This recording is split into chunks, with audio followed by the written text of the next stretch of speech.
Hello, Tolkien geeks, and welcome back to Voice of Geekdom Live. My name is Dan, and I'm your host for this evening. And my two very special guests are returning guest James Tauber, my friend, the Tolkien scholar from Signum University, does lots of stuff with digital humanities, and is a little bit of a linguist and very much a Tolkien expert. And new guest to the channel, who I'm very excited to meet, is silmaremily from Tolkien TikTok. You said it right. Thank you both for coming on. It's an absolute pleasure, and I'm really excited for this conversation. We've had another exciting week in the Tolkien fandom this week, and brand new trailer. A little bit different from the leaked trailer that we got a week ago. I was expecting to have a version of that in English, and I was thoroughly excited to see a lot of new footage and a lot of interesting stuff. Yes. I wasn't lucky enough to be at the London event that you two were both at, so you may have seen some of this. I don't know, but for me, a lot of this was brand new. It was almost entirely new for us, I think. Yeah, there were a couple of things. Clips. I won't say which ones, but there was a couple. No. There were a couple, and we maybe had a little more context for some of them, but for the most, there was a lot of new stuff though. Yes, a lot. Yeah. A lot of dialogue as well. I was really impressed with a lot of the dialogue. Yeah, that's what I was especially hoping for. I mean, we've seen a lot of landscape stuff already, which I've been enjoying. It's very Middle Earth, but it's great to get some dialogue and some kind of context, and we get a little bit of the start of Galadriel and Elrond's story kind of relayed to us, which I think we'll have a lot of fun kind of trying to interpret and examining that. We've already had some discussions on Twitter, haven't we, James, about this? And so yeah, thank you for everybody for coming out. I see we've got some familiar names in the chat here. We've got Mark Sheeser back again. We've got Plixie Plox, one of my favorite names to say of my regulars. Is so fun. We've got Joe. We've got Elena Kitty Cat. Thank you all for coming out. We've got Kate Patinsky, my moderator extraordinaire. Yeah, it's great to see everybody. It's been a little while since I've done a live stream, so I'm very pleased to be back. Just if you are watching live, do by all means jump in the chat, and we'll try to keep up with the chat as much as possible. If you do want to get your comment read out online, live, I should say, we do have the super chat feature turned on. So if you have any comments about the trailer or anything you'd like to interject with, that's a great way to get your comment read, and we'll happily discuss anything within reason that you'd like to bring up. But yeah, it's excellent to be back, and I'm thrilled to get into this trailer. We're going to go through the trailer kind of shot by shot, and I've got, as before, which we did back in February with James and a few other guests, we've got shot by shot kind of still images to go through. So we'll kind of have to give the context of what the moving image that might be attached to those stills might entail. But I think that's the best way to kind of get into some of the details of the imagery, is just to look at the stills, and also it avoids any potential copyright issues. So yeah, let's get moving, shall we? I'll share my screen here. So our very first shot here is what looks to be Numenor, I'd assume. And we have an interesting. Is it? Okay. My assumption was it was Numenor. One at a time. Yeah, sorry. Go ahead. The boat to me seems very Numenor. Yeah, I think so. My first impression was this was Numenor, but when we get to some later shots, I've changed my mind a little bit. We can come to it later, but I certainly agree it's a Numenorean boat. I'll say that much. Okay. Oh, okay. Okay. Interesting. Just a comment here. A freaking amazing trailer. Got goosebumps all over. I'm ready. Yes. Yeah, this was a better trailer, I have to say. I didn't hate the first trailer, but it didn't excite me in the way that I wanted to be, I don't think. Yeah. I think wish we got with this. We got stronger music, better editing, and just dialogue was just so important to get some idea of what kind of story they might be telling. It was so much richer. We got to see so much more than we did in the first trailer, I think. Yeah, I think so. I'd like to tell you what kind of boat that is, but I'm unfortunately I'm not a nautical expert, so I can't comment on the boat specifically. We get a close shot of a similar boat later on, so we'll talk about it more then. But, Elizabeth here saying, "This is my first live chat ever. Excited to be here." And we're excited to have you, Elizabeth. Thank you for coming in and thank you for tuning in.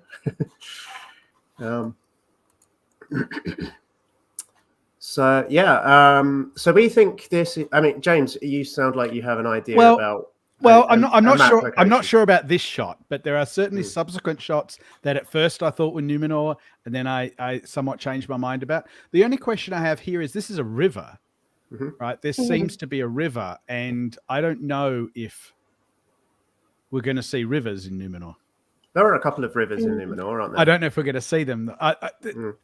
Simply because there's suggestions in the stuff that we've in articles and so on. It's not clear to me what the geography of Numenor is going to be in the show. Right. I don't know that we're going to get multiple harbors with a capital city that's not on the water. And I don't know. We're going to have to wait and see. It's going to be interesting how they deal with the geography. The geography of Numenor is that we have a fair bit of detail about it as we do most of the map. The one thing we don't know about Numenor is like its line of latitude, basically. Like it's right. And all of that geographical information is outside of the appendices, though. Right. So they would have to have gotten special permission to, which they did for the map. They did for the map. They put out a couple of years ago, 3 years ago now. But a map is one thing, and actual adaptation of the geography in question is another thing, isn't it? Yes, legally. There's a couple of rivers, isn't there? That's on the map. There's the one that goes down to like the southern harbour, where there's like fishing villages in the south between. I'm forgetting the names of the different promontories, but the two southernmost points of the star. In between them, there's a river, and then there's one that goes out to the Elvish harbour, Eldalonde, in the west, which is a much shorter river. So there's a couple of possibilities there. But the one argument, I guess, that could be made for this being Numenor and not Middle Earth is that looks like a pretty substantial settlement that we can see, and I don't know that Middle Earth would have had settlements like that. With the squash timeline, I don't know how developed we could expect like Pelagia, for example, to be. Yeah, that's true. Well, that's what I wondered, and we'll see later on as well. You know, I wondered if some of these things are actually Numenorean havens in Middle Earth, Umbar or Pelargir or others. Hard to tell, obviously, at this point. Right. Yeah, without context, it really is. I think we'll move on to the next. We've got a lot to get through here, so it's going to be quite rapid fire. So we got a close shot of Galadriel here, played by Mordred Clark. And I'm just going to read her whole speech out, although it's, it takes place over several shots. But she says that there was a time when the world was so young, and then we get this close up, fade to black, and then in a minute, we'll get Tyrion again, which we've seen a while back. And she says, there had not yet been a sunrise, but even then there was light. And that's my favorite shot. It's fantastic. And it's a great way of setting it up as well for people that aren't familiar with it all, right? Just this whole notion that light was such an important thing, and there was a source of light other than the sun and moon. It's a really nice way of introducing the trees. We saw them before, which immediately got my Silmarillion excitement buzz going. And we got the first shot of the trees seen from a distance, which I praised them at the time for doing that, because I looked at it and saw elvish looking city, mountains, sunrise, and then I was like, wait a second, that's no sun. I appreciated that they gave us a more of a close-up than the original, like when they went kind of closer into the trees. That got me really excited. I suspect that's going to be one of the very, very first shots of the whole show. It's going to be one of the opening shots of the pilot episode. Potentially it's going to be a kind of quick summary of the First Age kind of thing told by Yeah. Galadriel, I would expect. Speculated on that at the time, but Yeah. so this shot here with Galadriel, I love the kind of the way her eyes are kind of piercing. She nailed that like 1,000-yard stare that Kate Blanchett kind of has as Galadriel. I know, right? I for a second I thought this was Kate Blanchett when I first watched the trailer. Actually, like my brain went to Kate Blanchett's face. And it's hard not to like compare the two, but it was really good. Yeah. So let's move on to the next frame here. And here, so we've already described it. We've seen this already. Tyrion upon the hill of tuna fish. And so we see there is light coming from the spectacular Laurelin and Telperion. Yes. I think they did such a good job. Like, they just looked so much how you expect them to look. Yeah, the gold and the silver and and trees being able to provide enough light that you don't need the sun and the moon, right? Yeah, that's difficult to pick off. To pull off. But they're like bigger than the tops of those buildings. It's just crazy. Yeah, and the beautiful elven architecture, and we see it's Finarfin. It's confirmed that it's Finarfin, I believe, that's walking up the hill there in the previous shot. Finarfin or is it Finrod? I've heard. Maybe it is Finrod. Yeah, maybe you're right. The names are so similar. One of those Finn hair people. Yeah. The Finns. Yeah. Can I just point out, just because it might become interesting for discussion later on, if you look at that architecture, there's a few buildings there that have sort of an interesting interlace roof, as if you can, they're not solid roofs that you can see down into them. I just want people to remember that. Because notice that. It'll be important later. Emily knows what I'm talking about. Yes. I don't know what you're talking about. Okay, well, we'll see. I'm not in your cool club, so. Well, I can guess. I mean, the architecture of Gondolin was based on the city of Tyrion, according to the books, and so I wonder about that because I think Elrond's scepter that he's carrying is based on Gondolin, isn't it? And that's been more or less unofficially confirmed. Yeah. So potentially we see Gondolin at some point. Is that what you're hinting at? No, but we'll see. When we get to it, I'll point it out. Okay, please do. Sorry. And so this shot here is, again, no real context that could be misleading, but... I presume these are the same people that we see traveling in the snow shortly. That these are who turn out to be Galadriel's kind of squad that she has, Yeah, they look like they're wearing the same sorts of outfits. I think they are elvish, potentially. Difficult to say where this could be. Misty Mountains, potentially, or, I mean, they journey into the Forodwaith, into the north, so potentially it could be the mountains in the north. But we do pan out a little, and we see them again here. That's a good one. So this is a great shot. And there's something else besides the elves, which exactly the eagle. Exactly. Yeah, we've got we pan across and then we see the eagle there in the background. I want to see talking eagles. Oh yeah, I would love that.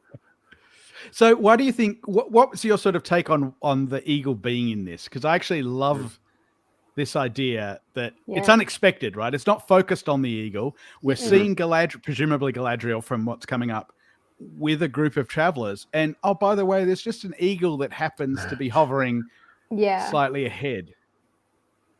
I don't know. I feel like I wouldn't be surprised if they kind of took on the same role as they do in the Lord of the Rings books, where they're like there, but they're never really like a focal point. They're just sort of like they pop in and pop out. Well, that's what I sort of love about it, right? Because there's so much a divine intervention. They're the kind of last resort when Manwë acts. And to me, I kind of saw this and I thought, oh, Manwë's just watching. Manwë's just looking to see, What's going on? Yeah. Last resort. That's one way of describing your catastrophe. Yeah. Yeah. He's finally like, oh, something's happening over there. Go ahead. And of course, the Eagles have a connection to Numenor as well, and we're miles and miles away from Numenor, one would imagine here. But I wonder whether they could be used in some way to tie Numenor to the mainland, because there are permanent residents in Numenor that dwell in the north, according to the lore and the books of the island. So that could be a factor. Obviously, the Eagles leave once Numenor goes corrupt and goes down. So that there could be a connection that we could draw there. But as far as this particular shot, I have no clue. I have no idea what to go by other than they seem to be watching. Yeah. And I expect they'll be doing a lot of watching throughout the course of the show. Any other thoughts, Emily? Anything to add about the Eagles? I mean, not about the Eagles. I feel like this just really feels like Middle Earth to me. Like it's so reminiscent of all of those big sweeping Peter Jackson, cinematic landscape shots. It's just nice. It feels very like home. It's very comforting to see. The montage between Rivendell and Caradhras in the first movie. Yeah, I got the same feeling, and I can imagine that a lot of people thought, "Wow, this feels like coming home" when they saw this. One thing I've wondered, I haven't done this yet, but if you look at all of the shots of these people, how many of them are there? You might be able to tell in the river shot, actually. There's only 7 on this shot, but can you tell from the river shot how many there are? Well, it looks like there was shot more. it looks like potentially around 30 people, 20 to 30. There's quite a few there, yeah. So maybe something happens to them. They seem to be diminishing, diminishing as they go. I don't know. Diminishing numbers. Yeah, well, we know they're going to encounter a great big troll at some point, so that could be a factor. There were dragons in the north as well. So at this point in history, there were certainly dragons up there in the Forodwaith in the mountains. So potentially that could be something we could see up there. At this point, they're clearly not as far north, I wouldn't say. This looks less cold. So the suggestion being that they're headed north. I think so. I mean, they're headed towards taller mountains there in the background. Yeah. So that would be my assumption, but it's really hard to say. Let me just check if I've missed any dialogue. I don't think so. This is when the song starts.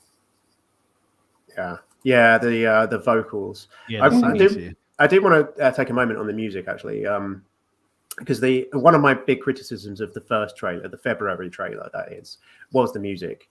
I really liked the music that they used for the title reveal sequence that they did with the gold pouring into the wooden molds and then panning out to the logo. The music for that was fantastic. That was really good. And then I was very disappointed with the very generic, like royalty-free trailer music that they used for the first trailer. And so I think this is a big improvement. I wasn't in love with the music, but it was suitable, and the vocals were superb. Yes.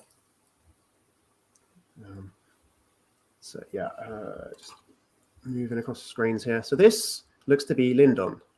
It's consistent with the other shots that we've seen. That certainly Lindon.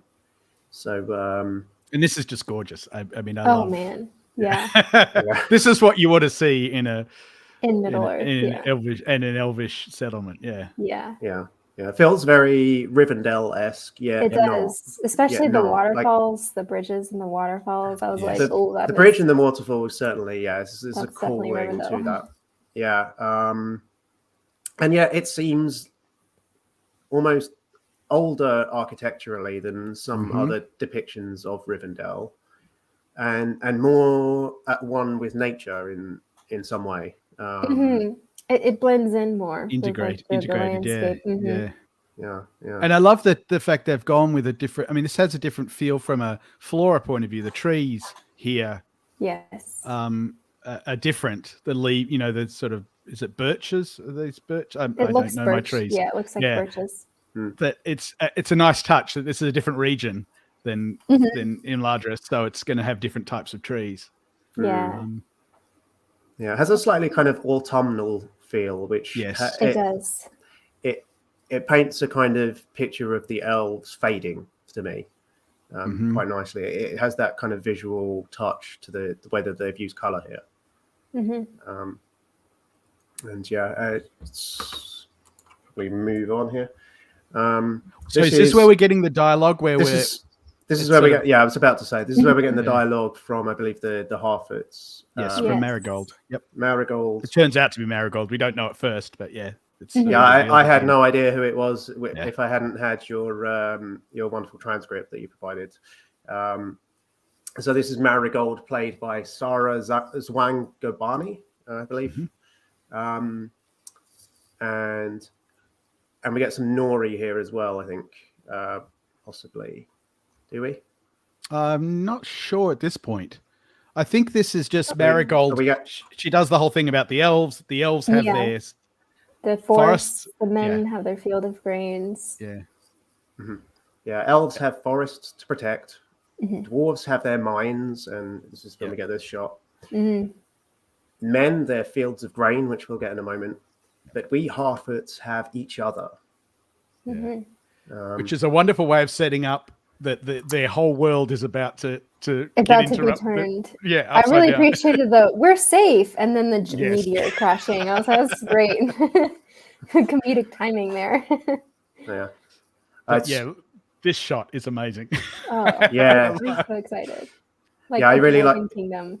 We've got the windows into the mountain here, like shining light through, as described in the Lord of the Rings, and then bouncing off of what seem to be maybe mirrors, and then illuminating the entire cavern, which is really quite ingenious and consistent with how Tolkien describes Khazad-dum. Yeah. I love the fact that this just seems so much more alive. Yes. Right, with the tree, the plant life and everything. This is lived in, right? Yes. It's still as epic as we want it to be, but lived in and alive. Yeah. Yes. Do we think this is the famous bridge of Khazad-dum at the bottom of the shot here? I hadn't thought about that. Yeah, I hadn't either. Maybe. I don't know. Because it's quite a deep chasm. Yep. And it does recall its depiction in the Peter Jackson movies without being exactly the same. A little. I hadn't thought about that. So I wonder. I'm sure we'll find out and get an idea of this location when we get more context for it. But yeah, so excited to see a Khazad-dum that's inhabited and actually has a civilization living inside it. Like dwarf civilization and culture. Like that's just something we've never gotten before. It's so exciting. I don't know if you can see my cursor here, but shining on the rock faces here, can we see potentially Mithril here as well? I can see little ripples here. Kind of like in the... Yeah, let me see if I can zoom in. In the walls. I could see that. Oh, that's... No. I don't know if I can zoom in. I can't zoom in. No, I kind of see what you're saying. It's sort of like in the little waves along the... Yeah, little ripples. I wonder whether these are ore deposits and whether this could be mithril. What's going on in the bottom right? The very bottom right corner. This part? Yeah. I can see what look like figures there. Yeah, are they all standing in rows or? No, it looks to me like there are steps carved into the rock face here. Okay, there's steps. Okay. But they're not it's not a regiment of soldiers or something, I don't think. But there are figures here. This is one. This is potentially another. And here, but they're very, very small, so it's hard to tell. And there's nobody in the foreground, like standing on that ledge there, is there? No? Are there any... It's hard to see figures at all here. Yeah, I don't think there are. But there's some kind of contraption here. Yeah. And potentially somebody poking their head out from behind it here. Yeah. And as I say, I think there are one or two tiny figures down in the bottom right corner. Nobody at all on the bridge. And then there are a couple of figures here. Oh yes, yep, definitely see because they're illuminated. Yep. And behind the arch of the bridge too, there's a few more. Down here. Down there. Yeah. Just goes to show like how massive this place is.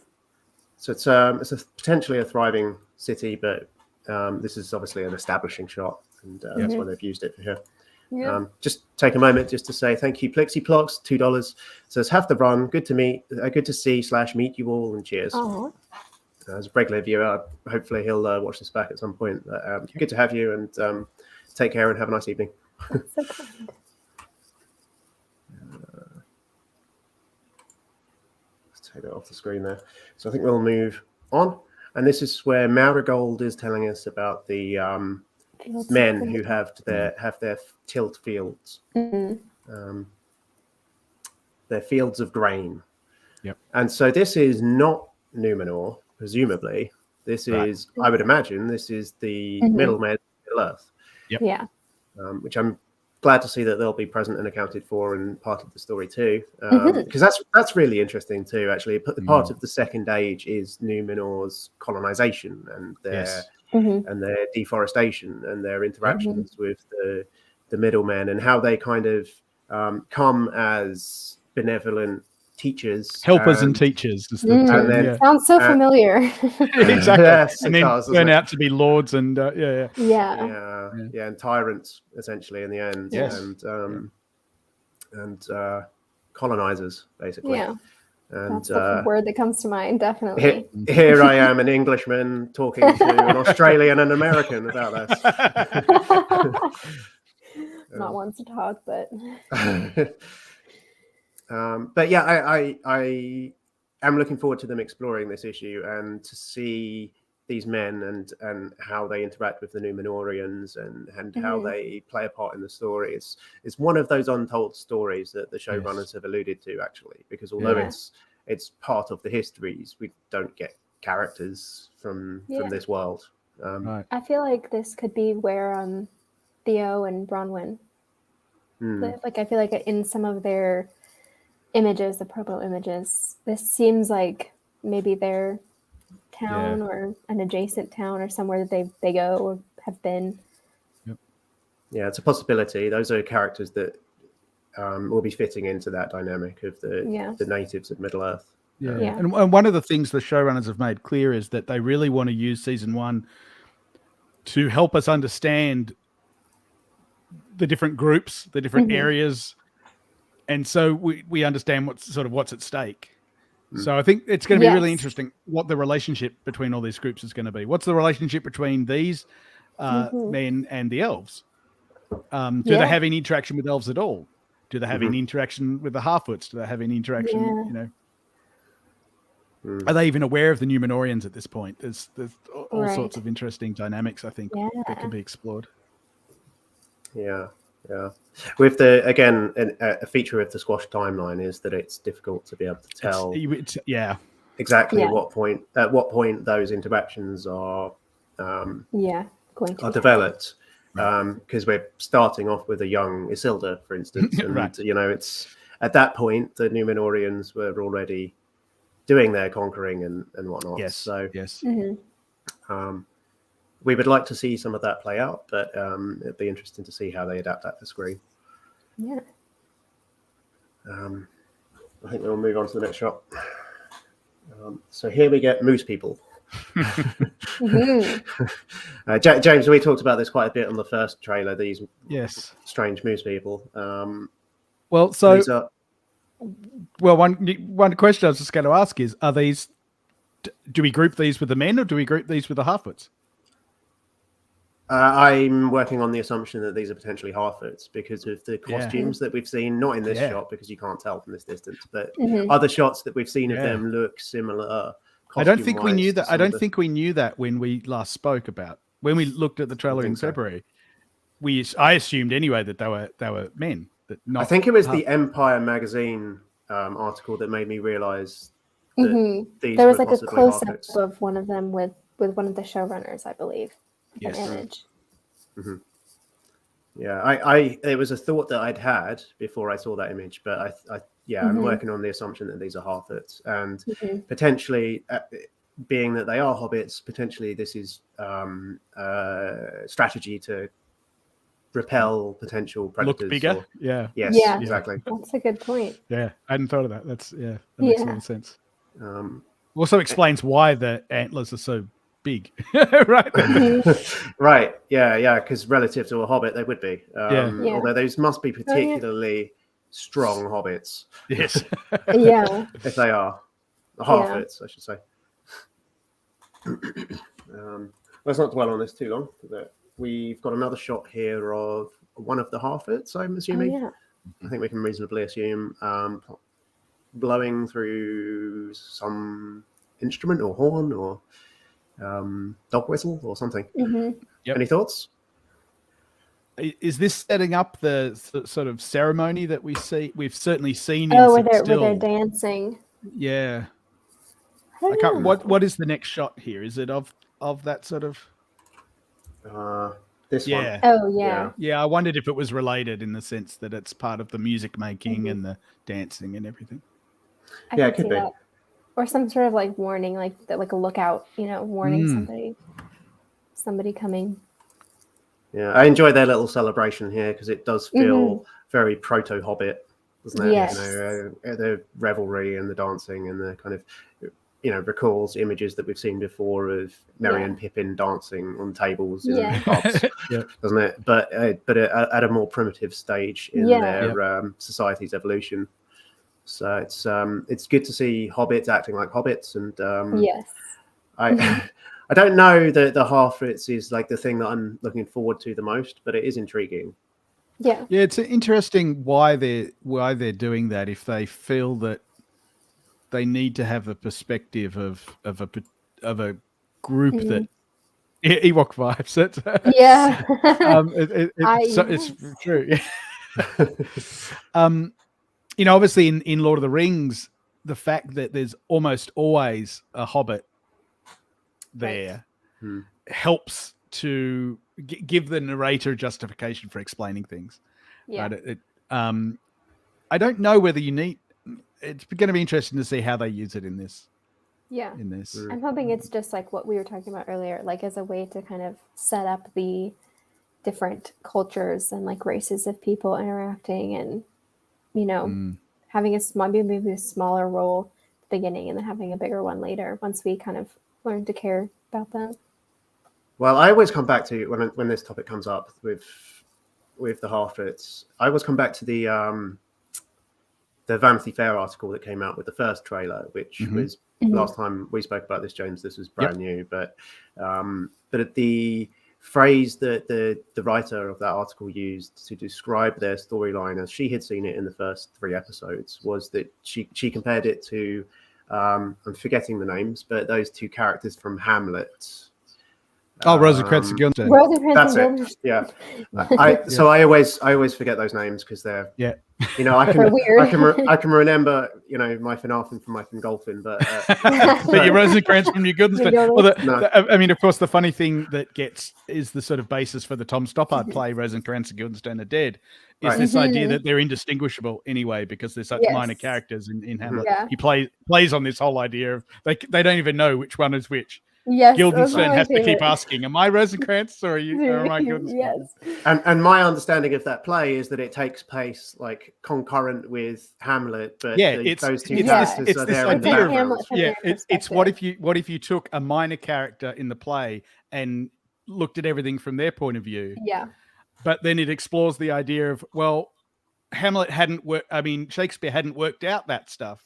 Yeah, so then they don't even know what's going on. They don't know they don't know where they've come from. They don't know what their role is. It's like they're teleporting. It's like breaking the fourth wall. Why are we all of a sudden in this scene? Yeah. So good. And so I wonder. I mean, it's funny that this Rosencrantz and Guildenstern came up because it's come up also in the context of discussing what an adaptation is. Is Rosencrantz and Guildenstern Are Dead an adaptation of Hamlet? Oh, that's so interesting. Taking characters that are so minor in the play and making them the main characters. Yeah. There may be a little bit of that going on here in Rings of Power as well. Yeah. Yeah, it's almost a hybrid of adaptation and new material. Very much. This show, I think. That's my take on it. I saw Caitlin from Tea with Tolkien was raising the same question on Twitter yesterday. Of I would agree. What is this? Is it an adaptation or not? And I think it's kind of both. It's like because Schrodinger's adaptation.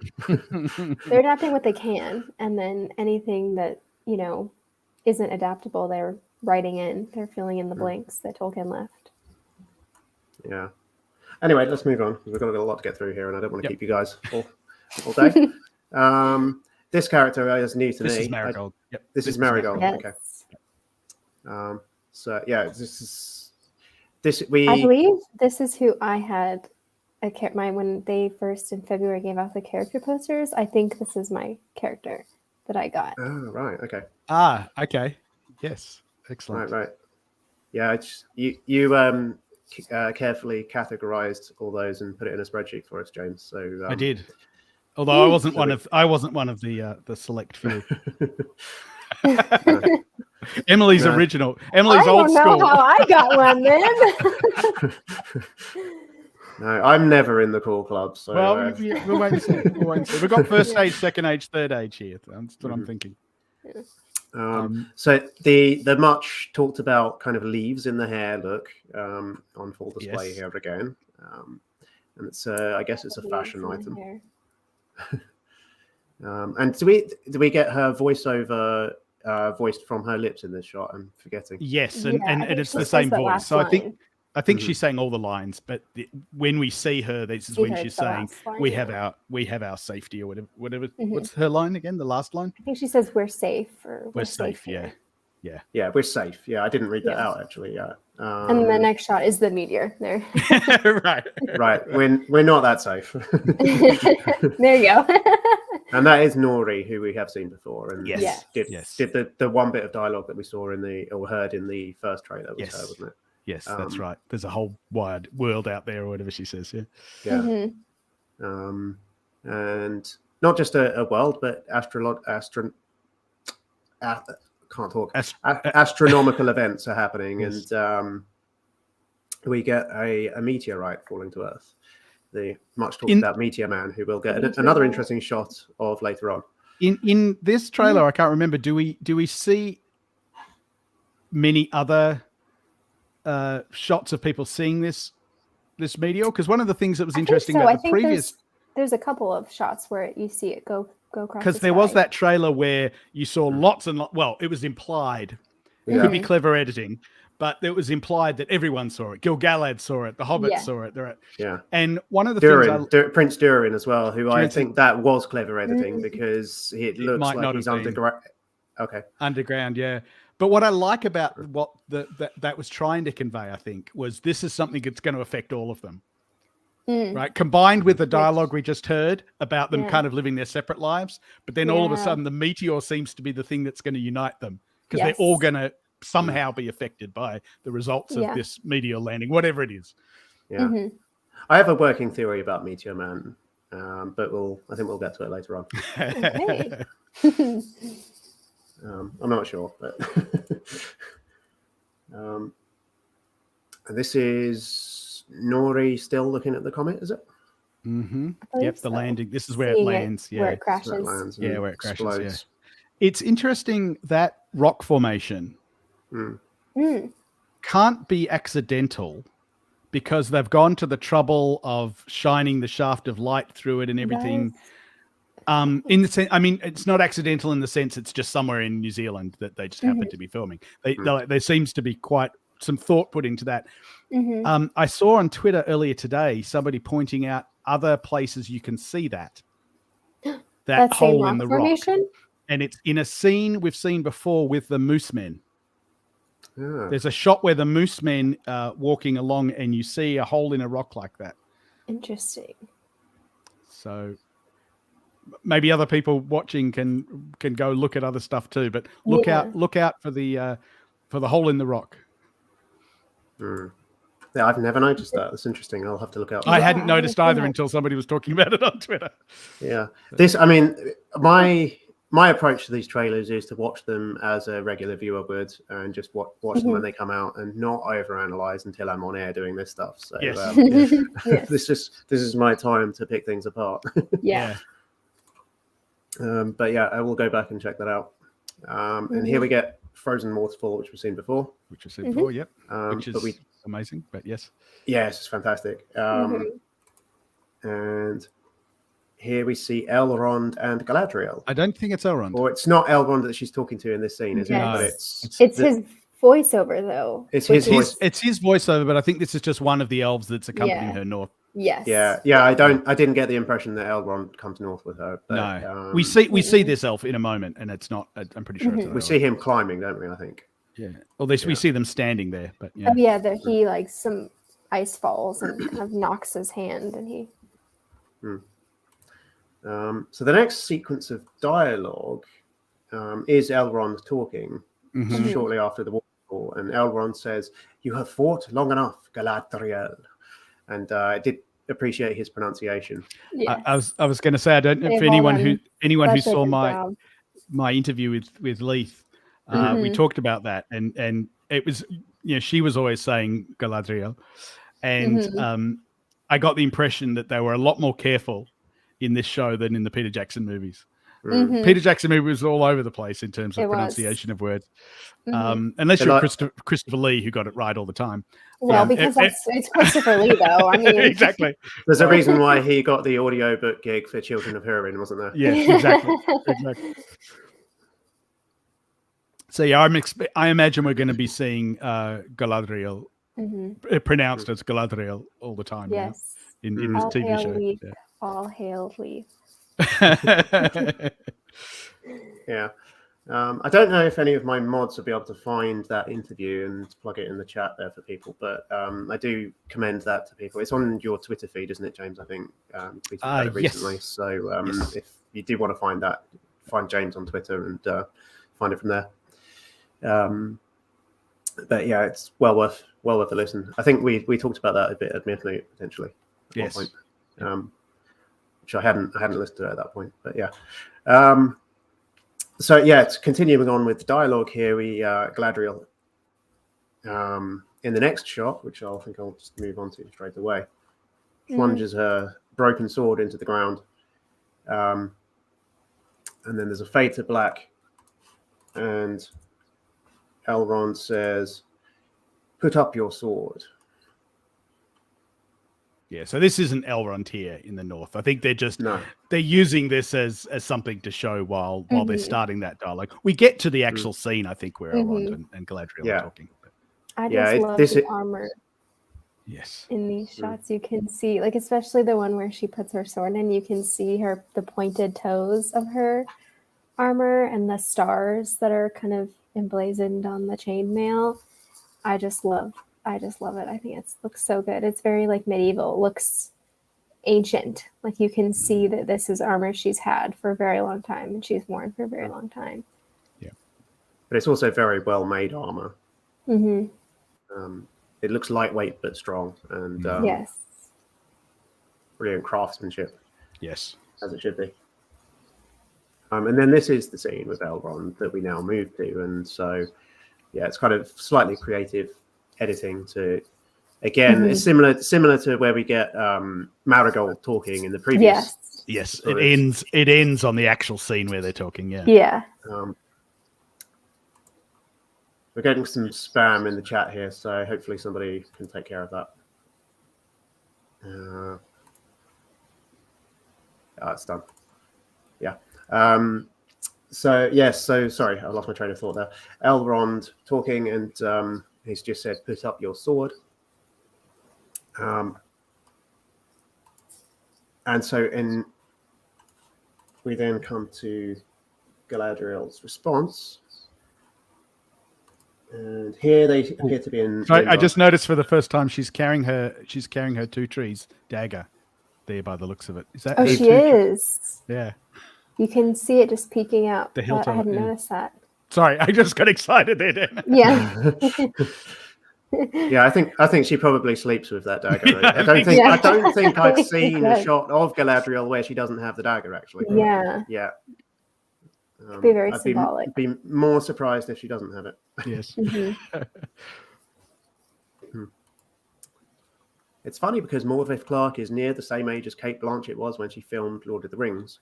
she just has that fountain of youth thing She going on. really- I think Morvith is older. Oh than my Kate goodness. was. Like a year or two. Yeah. Like I think Kate was Wow. about 32 and Morvith's 34, I think. But Wow. yeah. Yeah, I don't think any of us are jealous. I mean, all of us are jealous of. Yes. Yeah, I'm around the same age. I'm 35, so it's. I certainly, Morvith looks better than you. Sorry, Dan. Yeah, I think so. I was about to say, like, I I'm mean, certainly does she jealous. look better than all of us? I mean, Yes, pretty much. So does Kate. I mean, Still. yeah, they are Hollywood actresses, so it's kind of their job, I suppose. But I just love the color in this shot. It's just Right. like, I mean, so many of these shots that you've shown, Dan, just stand alone as stills. Yes, they do. But they're so painterly. They're just, yeah. I mean, this is. They do- I would they all hang look this like up on my wall, paintings. right? Yeah, yeah. I love it. The little torches. So these are the elves. These are Galadriel's group. Yeah, I believe so. Yeah. Yep. This is the Forodwaith, and Yeah. I assume they're probably fairly far north at this point in time. Yeah. I wonder if we'll see like Aurora Borealis going on at some point. Could you fun to have see. an Aurora Borealis before the route sheep? That's a fair question. I have no idea. We need to ask a flat earther how they explain. Did Tolkien ever have a myth of explanation that related to the Aurora Borealis? I don't recall one. Not that I know of. I don't know. It's an irrelevant question. It has nothing to do with this trailer, but Yeah. I don't know.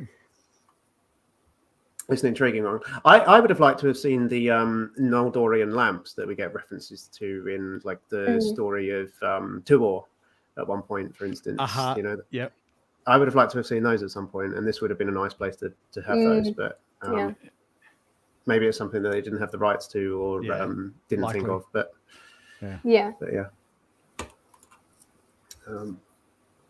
And Galadriel again. And I do want to draw attention to her eyes again. I know I've said it before, but the effect that they've gone for there is similar to what Peter Jackson did with like the Christmas with the lights. Christmas tree lights. Yeah. Yeah. This is presumably in Linden now. She's got her. Yes, she looks like she's dressed up in some sort of like regalia. She's got like And a the color in the background's that gold birch. leaflet. Yeah. Yeah. And she has more recently brushed her hair than the stuff in the Forodwaith. Maybe put a little bit of blush on, wipe some of the dirt. Let me just see if we've missed any dialogue here. So it continues. Galadriel is talking back to Elrond and says, the enemy is still out there. And then she says here, in this shot, she says, the question now is where? Yes. And this is what we were talking about on Twitter earlier, Dan. This, I love this because it harkens back to Elrond's comment in the book, in the Council of Elrond, where he says, basically at the end of the first age, they thought that evil was no more, but it was not so. It's just this idea that the majority of the elves think we're done. We've solved the problem. Morgoth's gone. We're good. Yeah. She's not so She's not convinced. Yeah, and what I said is we're getting a younger Galadriel and a younger Elrond, and Elrond here is being a little naive, and Galadriel is being a little brash and judgmental, and neither one of them is quite seeing the same picture. Right. But presumably they will come to see things in the same way, and we'll see them grow as characters over the course of 5 seasons and however many years the story takes place during. It's a short space of time for an elf, actually, though, to grow up in that way, like relative speaking. But it's an interesting question of how to do characterization of elves and sort of leave room for that kind of character growth. Yes. Yeah, that's what I think gets lost with the time compression. There's been so much focus on time compression, meaning we don't get a sense of the mortality of men. And I think that's not true at all. I think you only need one generation to get the sense of the mortality of men. Once one generation of men dies, you get a sense of their mortality. Yeah. What I think is a little more challenging to deal with is elvish character development. Right. Because we're only talking about like a couple of years in elf from elf terms. Yeah. But I appreciate, like, nonetheless that they're doing it. I think a lot of people's cries that, like, oh, that doesn't seem like Galadriel. Galadriel wouldn't have armor on, or Elrond wouldn't yada yada. Like, I'm sorry, I think it'd be pretty boring if they were the exact same characters that they are in the books, and we don't see them grow or struggle or anything like that. 5,000 years earlier, I appreciate that they're kind of going on these kind of opposite arcs, and we'll get to see what that journey is like for them and how they turn into the characters that we see. It'll be really interesting experiencing, say, the Peter Jackson movies after all this is over, and seeing. I mean, this may not work out, but it would be kind of cool if it did. If you sort of experience, you watch Elrond or you watch Galadriel in a new light, and you see very much like Star Wars, like what they did with the prequels, where like the original trilogy stood on its own, and then they made the prequels, and now you see things in the original trilogy in like a different light because of the seeds that they planted. Yes. Yes. Galadriel is a bit of a Karen. Well, I don't know about that. Let's talk about it, because I've actually. Excuse me, Elrond. Can I please talk to your manager? I mean, she is a great deal older than him, and she's also, I don't know if she is at this point, but she is his mother-in-law. So, I mean, there's that kind of dynamic going on there. Yeah, we're going to find out. I presume she's not. It'd be interesting to see how they deal with that, both with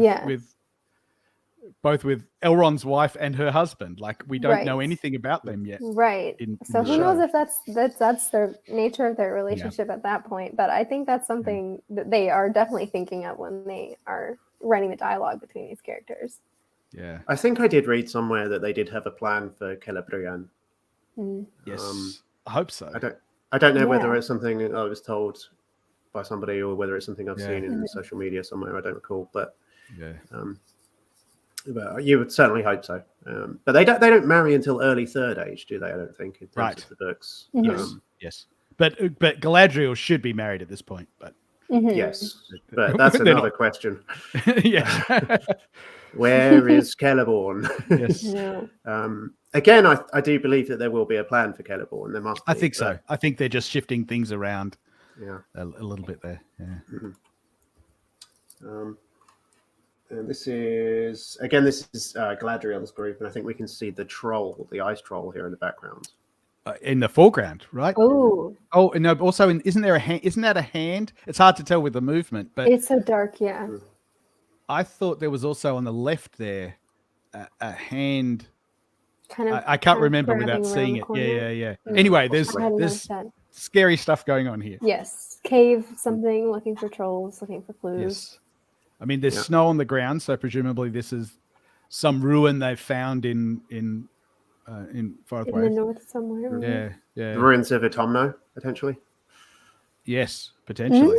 That would be, yeah. I mean, Autumno was fairly well caved in and closed off, according to the Silmarillion. But I mean, they're in that general region. They're in that zone, right? Which is Mm-hmm. presumably why Galadriel has gone there. I have to retrain myself. I've been saying Galadriel for 40 years. Oh, yeah. But I suspect that's why she's gone there, because it's like I think there's still signs of Morgoth. Morgoth might be gone, but that would he's be left some stuff a logical first step. Yeah. Let me just see if we're missing any dialogue here. Actually, a quick shout out. Thank you to Kyle from Fellowship of Fans for providing these screen caps, because they've been really invaluable. I do have like an HD version of the trailer, but I'm too scared to actually play it on air, so I'm not going to. But yeah, and thank you to you, James, for pointing me towards that. My pleasure. Kyle's really useful. So, I've been on his show before, or I've been on Fellowship of Fans before with him. Yep. So yeah, let me just check the chat here again. Yeah, we've got people spamming again. If possible, moderators, if you could block that person from commenting again, I'd appreciate it. And so then we get a. Okay, this is what I wanted to ask about. Where do people? What do people think this is? Has to be Austin Ethel, surely. That was my assumption. Emily, do you have thoughts? I don't have. I'm scared to guess. I think you're right, Dan. But that was not what when I first saw this. I'm kind of like, hang on a sec. This doesn't look like the Numenor that we've seen before. And guess what? I don't think it is. I'm pretty sure it's. This is Oregon, isn't it? There's those two rivers, the Grey Flood, the Guathlo, and I can't remember the name of its tributary that meet in the corner there of Oregon. And so this is, I presume, Austin Ethel. Notice there's a waterfall in the middle of the cliff there. I see. Yeah. So there's just more elvish kind of. Yeah. And this feels a lot more elvish architecture than Numenorean. Yeah. A little bit of lens flare going on as well. Yeah, whatever. I don't. I've never understood the desire to get lens flare, but anyway.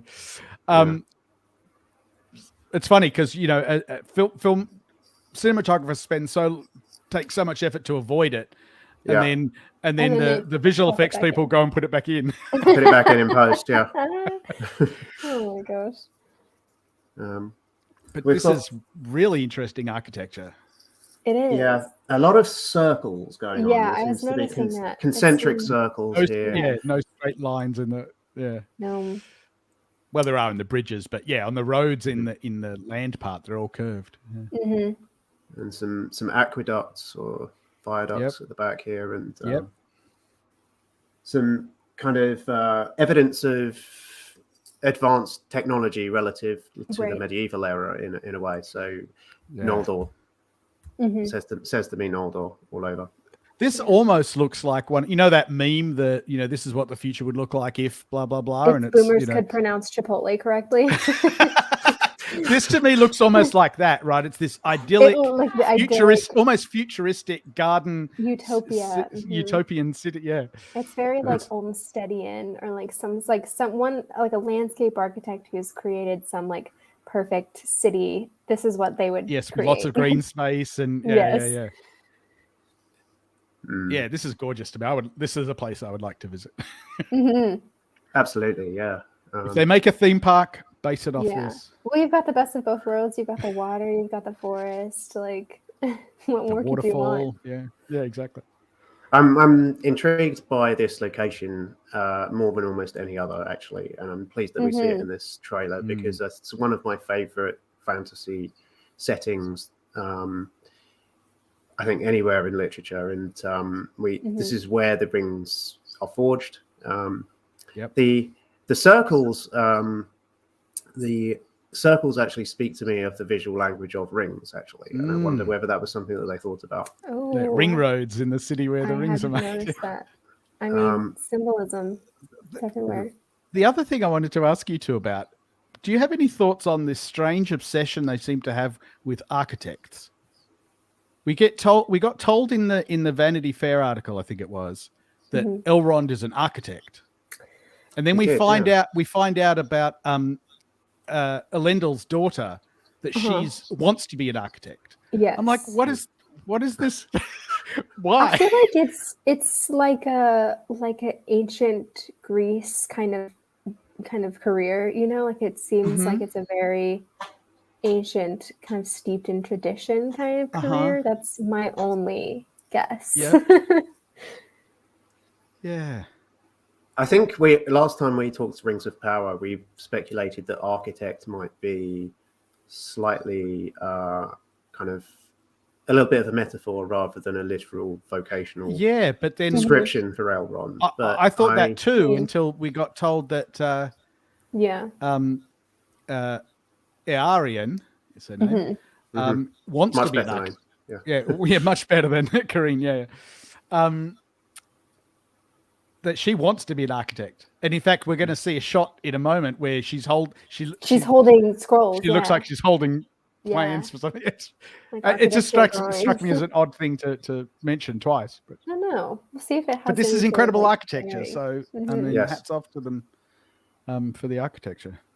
I mean, maybe it would be sort of like a nod to how in the Third Age they've sort of forgotten all of this knowledge, and like the city of Gondor, like they don't know how they even built it. Like they've lost all that knowledge. So maybe like a nod to how that knowledge was much more in the forefront of society. Also, I guess architect in this context could be thought of as the person founding the city. Yes. The person responsible, not just for, somebody's house, but actually starting a city. Yeah. There's probably some sort of class structure involved as well in the job title. If it is a job title. Yeah, well, certainly it is where it relates to Iarian. So we'll find out more. But she's an invented character as well. She's basically she's Isildur's sister. We're given to understand. And in the books, he never had a sister. Although we don't. There's no reason to think that he didn't have a sister. He didn't have a sister. We're not aware of it. It would not be unsurprising that Tolkien would not mention a female character. So I feel like her invention is not and have to rewrite everything later because he's like, I need to put more women back in, which he did do. Yes, exactly. That's what I'm saying. But I mean, as far as like him writing a history of Middle Earth goes, like I wouldn't be surprised if he just kind of forgot to mention her. Yeah.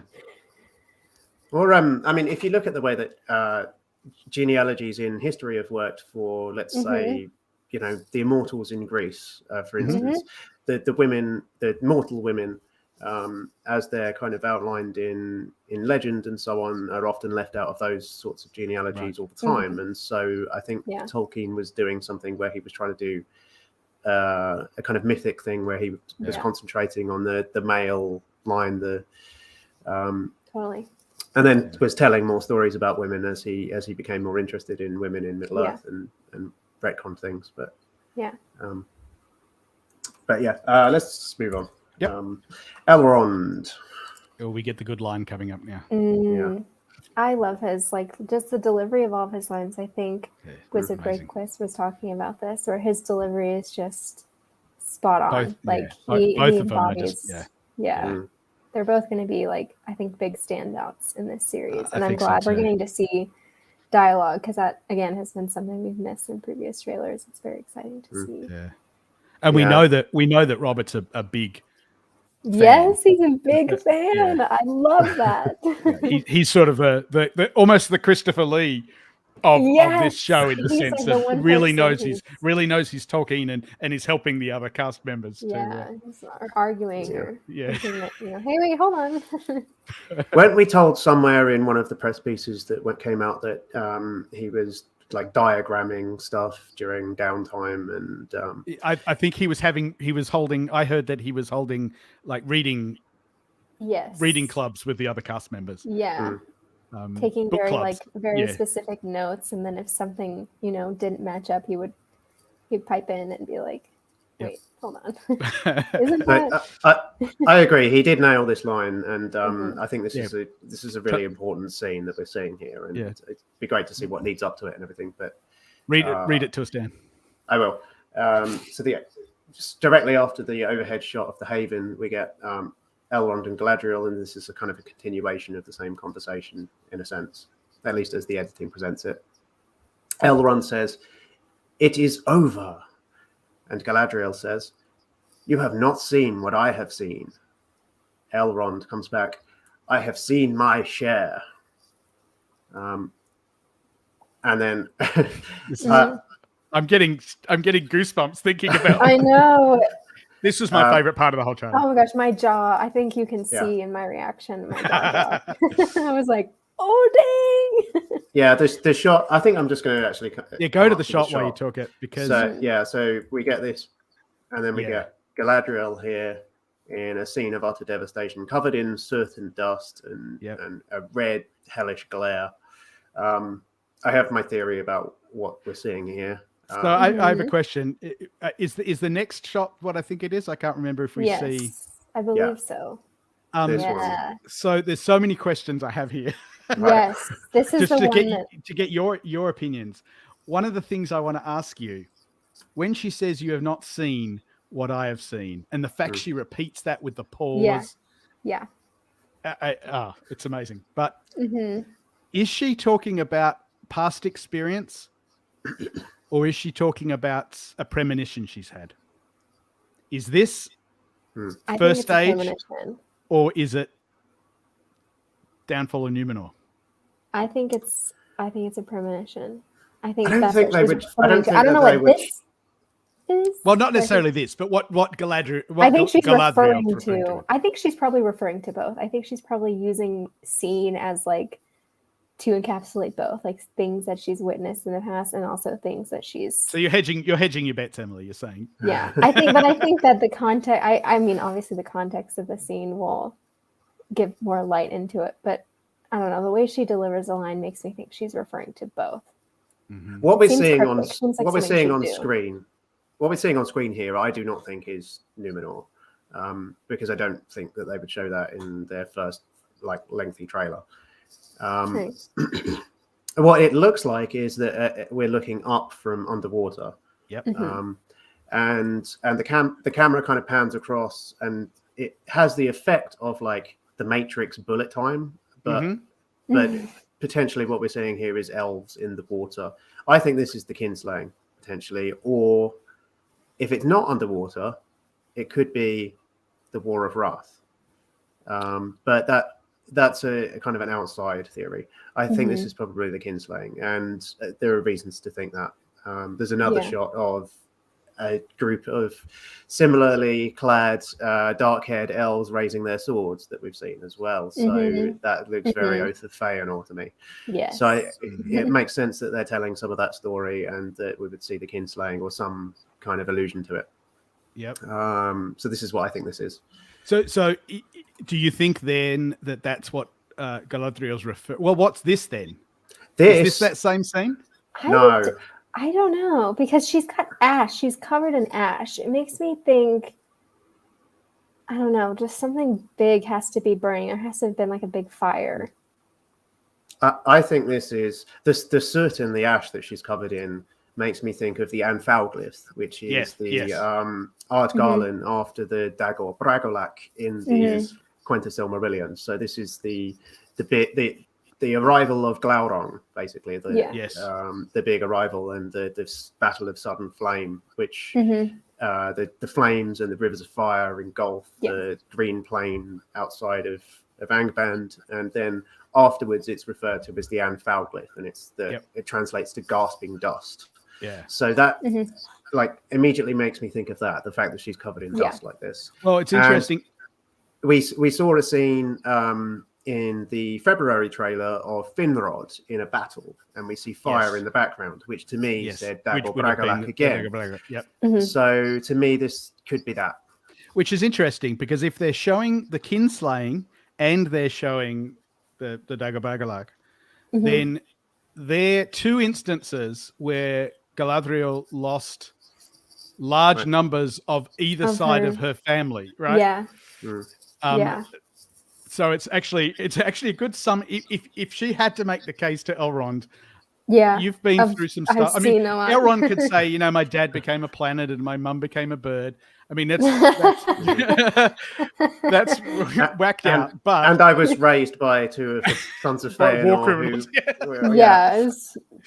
He's got a tragic life. I think Galadriel's got a pretty good claim that, my mother's family was killed by my father's family, and then I lost my brothers, and I mean, she's seen some stuff. She has seen more than Elrond at this point. She obviously has, but going back to your question though, it could be a double entendre where she's referring to things where she's seen things already in the future, because we know that elves have that kind of capacity. And, we know that Elrond also sort of has a capacity for foresight, based on his characterization in The Lord of the Rings, but perhaps that hasn't necessarily presented itself yet in the Second Age, and that will be something that we'll see grow as his character grows like in this skill show. he has to develop. Yeah, potentially. What's Elrond referring to when he says it is over? Evil. Yeah. Is it that he thinks evil is over? Like which would be ironic given he was the one Yeah, that says in the it council really would. evil was over, but it was not so. Yeah. I got it wrong. He's basically admitting. Yeah. 5,000 years later. Unless he's just saying like your silly attempts to try to find like it's over, Galadriel, give up. You haven't found anything yet. Yeah, I think he's trying to over. like reassure her, like say like it's over, like don't worry. Like what are you worried about? Everything's fine now, kind of thing. You mean like a commander telling her it's over, like you're done, kind of that kind of it's over. Because it's because of the earlier mention about putting up the sword. It's sort of like we entertained, we humored you for a bit. We let you go out on your little search party. You didn't find anything. It's over. Put up your sword. Yeah. She's going to find that there are monsters living in the north. Yes. Perhaps she won't find anybody commanding them. There's the question of Adar and who is he and everything else which is connected to this. Yes. He's remarkably absent from this trailer. Potentially one scene where he's visible, but we'll get to that. Yeah, I put him as the thumbnail just to throw people off because he's not really in the trailer.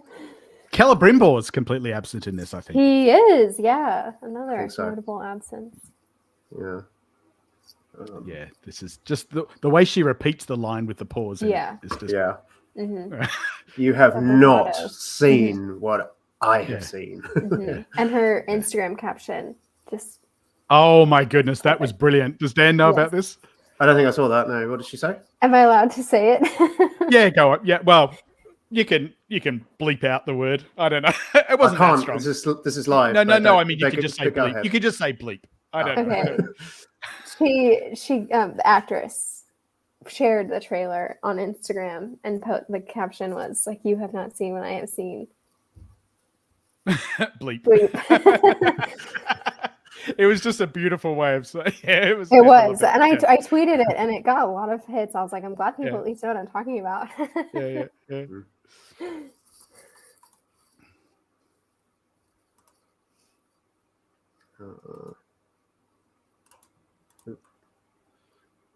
Sorry, I'm just trying to take care of some chat.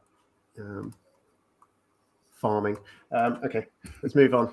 We get a boat. We get a close shot of a boat. I promised you a close shot of the similar-looking boat, which has got the Numenorean sun on the sails. It also looks remarkably like Aragorn's Peter crown. Jackson movie Elisar's crown. Yes, the crown. Yeah. I was like, that's pretty close. That's pretty spot on. Like, and especially with that being in the center of the shot, like I feel like that's very intentional. Because those are weird looking sails. I don't know anything about sailing, but I haven't seen anything like that before. At some point, we will probably see Elendil's Oath in this show. Not in the first season, but we will see that, presumably. Yeah. Yes. I wonder whether they will have any kind of visual tie-in with the Jackson movies there, because obviously the song that Aragorn sings is the words from Elendil's Oath, which maybe some people don't know that, but that's where the words from that song that Viggo Mortensen sings come from. Yes. So it'll be interesting to see that scene. We won't see that probably for a few years. Yeah. But, right. But yeah. This feels very Bronze Age, Greek. It's just this. I love this because it does not. It doesn't feel medieval. No. Right. This feels older. Yeah. Especially a lot of the shots, some of the stills that they've released of the people of Numenor. I have just it's very Greek, like their clothing, and you can see the carvings on the walls behind them in that big group shot. Yeah. It's all very Grecian to me. Where do we think this is? Good question. Coming out of the harbor? Is it going into the river we saw before at the start? Yeah, this looks like the same place as the start. Like the shape of the cliffs and the vegetation look very similar to that shot. So wherever it is, it's the same place. But sailing in, yeah. Like I think this is the beginning of that shot. The beginning of that same shot. Going I into so too. The harbor or wherever they're going. Yeah, we see a few birds in that shot, in the very first shot that we saw, which is part of the lore as it relates to Numenor. I mean, you would expect to see seabirds at the sea anyway, but there's that mention that I'm thinking of in Unfinished Tales of the birds like welcoming sailors back to Numenor, which kind of made me think Numenor when I saw that shot myself. But yeah, I think it's the same place. I agree with Emily, and I think it's the same style of boat seen closer up. I think so too. Let's move on. Here we've got the same harbour that we've seen before in the first trailer. And I think we're seeing it from the other side, from another angle. From almost the exact opposite angle, really, because this in the background. We've seen it from the right, I think. Is that the arch they go through? Because the torch is on the left in that original. In the original teaser. Oh yeah. When it goes under the arch with the sun, is that torch on the left? I believe so. Then this must be the arch then, right? The statue is in the same pose as the statue that we saw in the background of that shot. So I do. So that boat that you see right there could be the boat we see in the original teaser. This one, like if it's the same sequence. Could be, I speculated at one point that this could be the kind of lighthouse that Aldarion builds in the Aldarion and Erendis storyline, and that this, I mean, they probably won't name that, but that could be a kind of a visual Easter egg for Tolkien.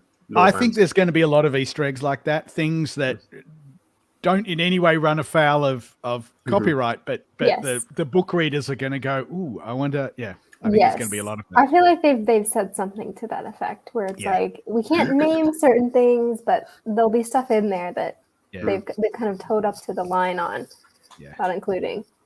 I enjoy the fact that there's a little bit of a kind of plain residential district behind our statue here. And this is unbelievably well thought. I mean, this is incredible. Are we settled on this being Numenor? We are settled on this being Numenor. I'm positive this is Numenor. Yeah. Okay. Whether it's an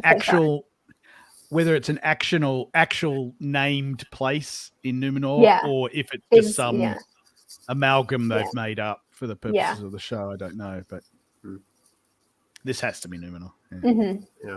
It feels to me like Ravenna, but. But as you say, they might not name it, or I wouldn't expect that we will see more than 2 different cities, and if we do, we'll see like Ravenna and Armenalos as well. But it could be that everything takes place in one city. Right. Hard to say. It would seem odd if this is not odd. They would have their work cut out, unnecessary extra work, I think. If they had the division between those in the west and those in the east, and they had to have multiple locations, that just seems overly complicated.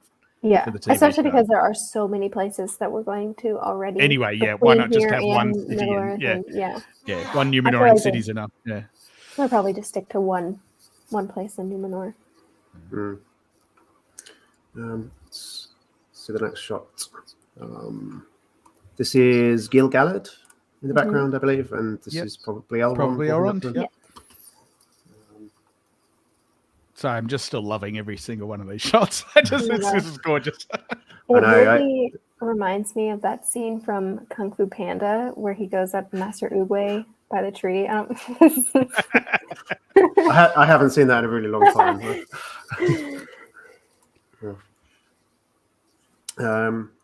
Do we get any dialogue here? I feel like there is. It's where Gil-galad's talking about it will cover the earth or something. Yeah. Okay, here we go. Darkness will march over the face of the earth. it will be the end not just of our people, but all peoples. Ominous. And that's all he says. I'm really interested to know how they're going to set up why Gil-galad thinks that. Like, they seem to be doing a lot of work to set up why Galadriel thinks that. Right. But what's Gil-galad's? I've got to say Gil-galad now, not Gil-galad. I'm very self-conscious. Just don't say Gil-galad, please. Well, I don't. When it's hyphenated, what are the stress? Where's the rules? emphasis? Yeah. When it's in an iambic poem and it's clear that it's one way and not the other. True. Fair enough. Although there's some confusion there with a Isildur. There's a poem where Isildur is actually stressed Isildur, according to the meter. But anyway, Interesting. Irrelevant here. But I'm just welcome to Tangents with Tolkien Scholars. I'm intrigued. I'm intrigued what his what Gil-galad's suspicions and it's quite what he says. What you just read is pretty serious, right? It's not just I think there might still be signs of Morgoth he's around. Certain. He's like, this is the end of the world. Yeah. Is this post meteor? Is this part of? Is he? I think this is a post meteor. I can't imagine why he would think that before seeing the darkness is gathering. Getting suspicious. Yeah, it being at night too is kind of telling as to the overall tone of the conversation. There's a man with the weight of Middle Earth on his shoulders, I think. Oh yeah.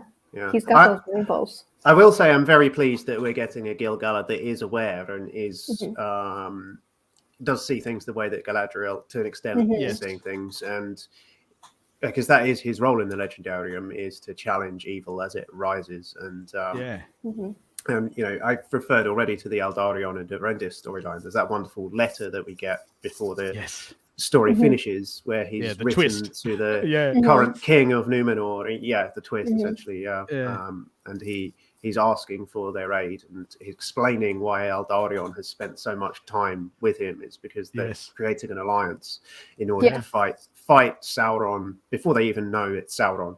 You wonder whether Gil-galad is going to suspect Sauron already at this point in the story, or whether that will be something that will become clearer later on. He has to meet Anatar at some point and not know that it's Sauron. So we'll but get still reject him, even though not knowing who he is, but still going, no, not interested. Yeah. As does Elrond. They're the two that are stated as rejecting him. Yeah. My assumption is that this is obviously probably before Sauron shows his face. I don't know whether we'll even see Sauron as Sauron in the first season, but I don't think so. Yeah, that's maybe that's going to be the very last the cliffhanger. The season one episode, cliffhanger is finding out. That's been the working assumption for some time, but I think this is probably post Adar. So I think he's played his hand and created some kind of incursion that has concerned the elves enough that the king of the elves is now taking Galadriel's warnings more seriously and is cognizant of the threat that exists. Yeah. Elrond and Orcs. So the theory is that person at the front is Adar. Oh, I hadn't noticed that.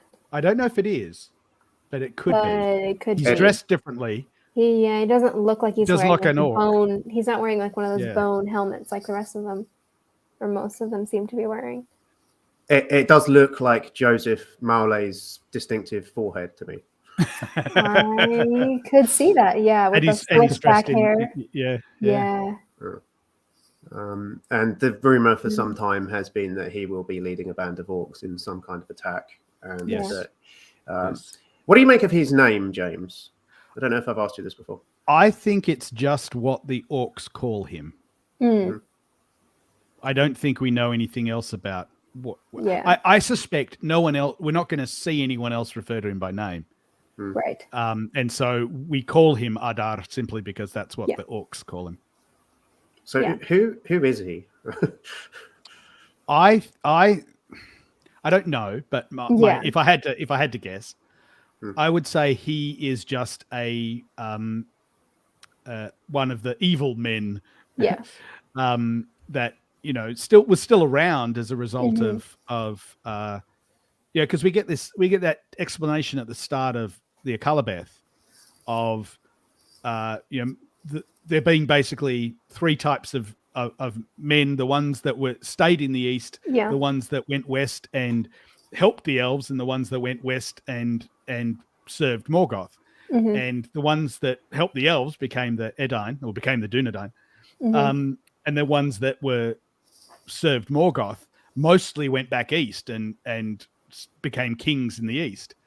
I'm wondering if he's sort of in that category of somebody that, I mean, depending on the time compression, he can't have possibly served Morgoth directly, but sort of that ilk. A man still under the shadow of Morgoth. Yeah. Possibly having come from the east, I don't know. The sword that he's carrying, that we've seen a close shot of in one of the poster images, does look very similar to a lot of the elvish weapons. It looks very similar to Galadriel's sword. Well, you see it, the sword that both her and the guy she's with in Fordwaith. That looks strikingly like that. Well, that's the point. I've kind of been assuming he's a man. Is he an elf? Is there any evidence he's a man or elf versus elf? His ears? His ears? I don't know. We can. Is the side the poster we have? I was going to say the wrapping of the building in San Diego. Yes, we have a picture. Has a 5-story, version. Well, that's the same image that I used for my thumbnail. Let me see if I can get that actually. Can you bring that up? Can we see his ears? Are his ears covered? I do have it saved, so let's. Because he could be a Vari then, right? I mean, he could be an Avari elf. Yeah, that was what I wondered, maybe. Yeah. Or he could be an elf that was captured by Morgoth and turned. I don't believe under Morgoth's spell. Yeah. I don't believe we can see his ears. Clever. How convenient. It's covered by his hair. Ah. But he does have. I know somebody on Twitter pointed this out, that the chainmail he's wearing in that armor, image has the stars, just like Galadriel's chainmail does. That's a pretty strong argument. Yeah, like somebody kind of keeping up the lighting, and you can even still see it here. You can see it even on his shoulder. He's got the stars on the chainmail like Galadriel does. There is the very odd theory that he's actually one of Galadriel's brothers. Which I've heard that. I've heard he's that. He's a long lost brother. Yeah. I'm so about that theory. I wouldn't. Yeah, me too. Yeah, I'm not sure I like that idea. My house of Finarfin does not lead into battle. But he's got exactly the same stars on his delicate chainmail as Galadriel does. Yeah, and he's definitely got the armor from the character posters is something I remember noticing and pointing out, was the close-up of the hand kind of being gold underneath, but having a black on top of it. And it kind of looks like the black has scratched away to reveal gold, almost like, some he painted it black or something. Symbolic of a change in allegiance and being worn away.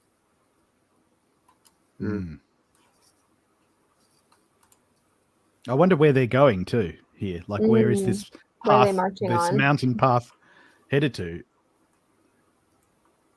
Well, they're marching to war, and it's impossible to say. Yeah. The orcs have a kind of like a scrounged together motley different types of equipment, don't they? Some of them have helmets that are reminiscent of some of the elvish helmets that we've seen that look like they might have been scrounged from a battlefield at some point, and others have kind of ramshackle helmets that are made of bone and unidentifiable substances and materials.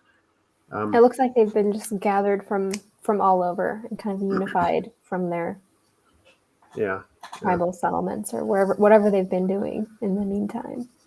All right, I'm going to just send the slides away there for a second. We've been streaming for about an hour and a half. I just wanted to just do a quick kind of like mid-roll break and just talk to you guys a little bit about stuff that you do. Sure. And I think I'm going to start with Emily as the newcomer to the channel and new friend.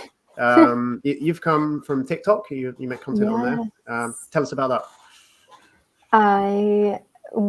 I've been on TikTok for like 2-something years now. I just started it for fun. Just made videos that made me laugh. Honestly, I thought would make my friends laugh, and gained a following doing Star Wars content. So if I reference Star Wars a couple times, that's why. I always tend to like draw back onto that. And then that's nothing new for this channel, so I've been you're good. used to that. And then I just wanted to kind of expand my repertoire. I feel like I had more stuff to say, and TikTok was kind of going more from, dances and kind of silly stuff to where there's actual discourse and like literary analysis and like becoming more of a serious mainstream thing. And I started seeing Lord of the Rings content, and I was like, I know a lot about Lord of the Rings.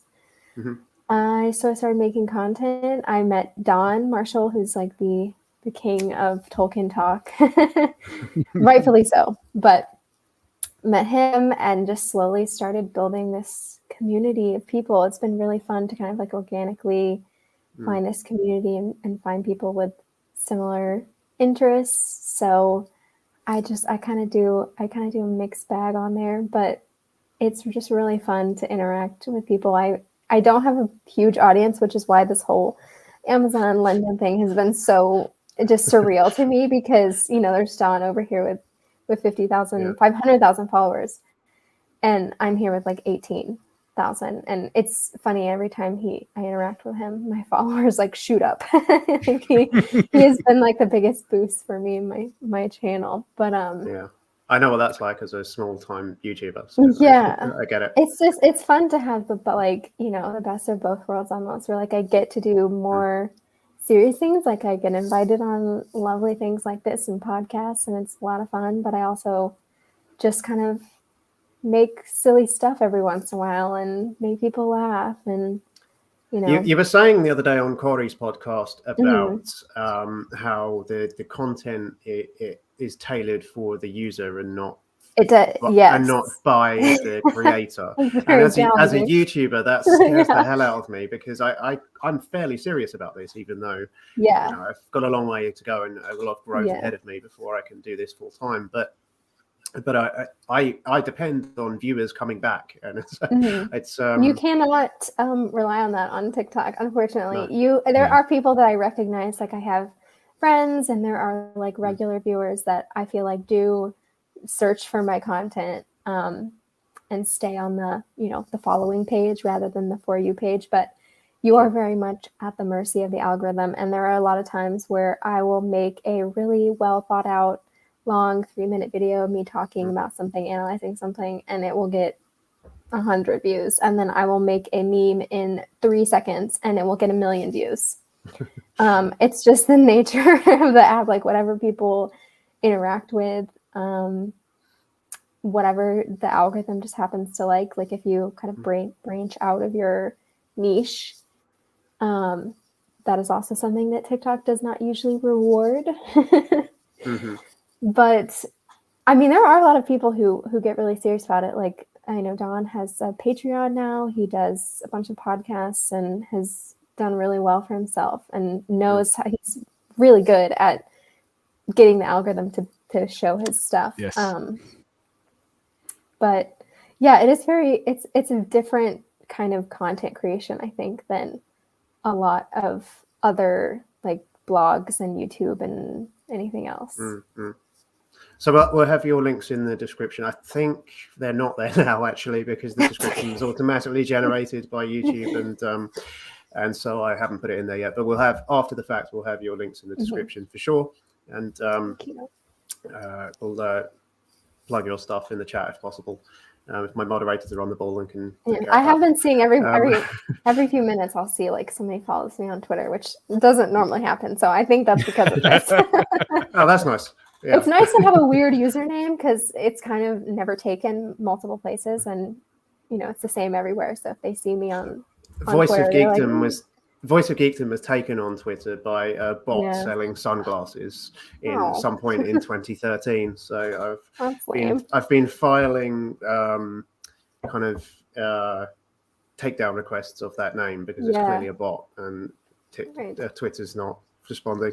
But anyway, James, let's talk about you. This is your return to the channel, and you've got a lot of fun stuff coming up. You were telling me about it before we started, and I know about some of it. So what are you doing, and where can people find you, and so on? Yeah. So gosh, where to start? So one of the things I do is teach classes at Signum University, both in the master's program, where I'm currently teaching a digital humanities class using computers to understand literary texts. But as part of the adult education, continuing education program at Signum Space, I've also been teaching a bunch of classes with my good friend Elise Cedeno on things like Tolkien's invented languages, Tolkien's writing systems. We did a course a couple of months ago called Bridge to the Silmarillion for people that had never read the Silmarillion before or had tried and struggled, to kind of help set the scene for the Silmarillion. And we're currently doing a course that we're going to repeat next month called The Second Age of Middle-earth, which is a reading course to through the Lord of the Rings appendices and the Silmarillion and Unfinished Tales, focused on the Second Age material that we wanted to run before Rings of Power comes out, to give people an opportunity to read the book material. And then I also run the Digital Tolkien Project, which started off being entirely scholarly. The idea was, my background is, as I suggested, from the grad program that I teach, the class I teach is basically computer analysis of texts, of literary texts, and the Digital Tolkien Project is focused on doing that for Tolkien. So basically studying the works of Tolkien the way that the works of Homer or the Old Testament are studied, in terms of all the electronic tools you have for searching and linking text to other parts of the text and all that kind of stuff. But it's just been, I decided, even though it started off in a scholarly way, one of the wonderful things about Tolkien fandom is that there's a blurry line between the scholars and the fans. Every Tolkien scholar is also a fan, and there are so many fans that know so much about it that there's really no distinction at some level, or a very fuzzy distinction anyway. And so the scholarly stuff's actually seems to be of interest to a wide range of people. So things have sort of taken off there as well, which is partly why I get to do things like this. I loved your talk at Mythmoot, by the way. I don't know if I said this to you at the time, but it was really interesting. And some of the graphs that you presented as part of that presentation were just, it made me draw connections and things that I wouldn't have never have really considered. And it's really important that somebody's doing that kind of work. And I particularly liked what you were saying about applying the same techniques to other works and other authors and so on. And how a lot of this stuff is open source and how it's all there for people to use. It's really important work. And James is one of the must follows on Tolkien Twitter as well. I introduced James's talk at Mythmoot. I volunteered to, so I said this then, but I volunteered to be one of the session moderators there, and they graciously gave a friend of mine to introduce. So it was very nice to be able to do that. And I appreciated it very much. And I said at the time, you're one of the nice guys of Tolkien Twitter, and that counts for everything when it comes to me, because I'm on Twitter every day trying to promote my channel and everything else, and it's a little bit of a psychological battlefield dealing with Twitter sometimes. So must follow on there. Thank you. And also your Instagram as well. If we can plug that, that would be great as well, because some of those same graphs are on there. And I'm trying to post more graphs there. Just the visual stuff suits Instagram well. It does, but yeah, it's really, really important work and great stuff that you do there. And also, definitely, if you're interested in the Rings of Power, check out your upcoming course in, I think, in August, right? Yeah, so in September with Dr. Sarah Brown. We're going to. It'll probably run through the duration of the Rings of Power TV, the season. If we get enough people interested, Dr. Sarah Brown and I. Dr. Sarah Brown, by the way, is a truly a Tolkien scholar. She's wonderful. Person teaches classes at Signum. We're going to be doing basically a discussion group course where each week we'll meet and discuss the episode, that week's episode of Rings of Power from sort of she's going to bring a lot of literary perspective to it. I'll bring perspective from my work and so on. It should be a lot of fun. If I wasn't doing this, I would sign up myself. But I have time commitments to do discussions of Rings of Power of my own. So, but yeah, absolutely incredible that you're doing that. And Sarah Brown, as you say, is brilliant as well. I know her a little bit, but I did have she's involved with the Tolkien Experience podcast, or was. Yes, she's one of the hosts. So some people might remember I had Luke Shelton on some time ago, and so she's the co-host for that podcast. If you guys remember that. But yeah, we'll all those links are on my Twitter, and I'll probably plug them in the comments after this live finishes. But yeah, perfect. I don't think I'll take the time to talk about myself any at this point anyway. I think I'll just get straight back into the trailer again so we can move on. But yeah, thanks for that. Thank you. So yeah, let's move on. So this shot, where I saw a week ago in that leaked trailer, and it's not the leaked trailer actually, was it? It was the little teaser for the teaser that they released, right? Yes. It's the swan boats, presumably the like tailory swan boats. Yeah. Well, this is a very different kind of boat. Just compare this to the Numenorean boat we saw. Yes. There's no confusion at all. It's like very Viking-esque. Kind of, yeah. It's like I need my resident nautical expert here to correct me, but it kind of looks like a droman sort of thing, like a very old medieval boat. I don't know. I could have that wrong, but these are presumably swans. I'd imagine they have to be swans. And if you know the Silmarillion, you know the significance of the swans. And well, even that imagery is present in the elvish ships that we see in the Lord of the Rings too. So yeah, this is sailing, and we see this next shot. I would imagine this is coming towards the trees, or coming towards the Kalakirya. The bathed in light look just this it does. Yeah. So that would be my assumption. I need to check the dialogue as well while we're going through.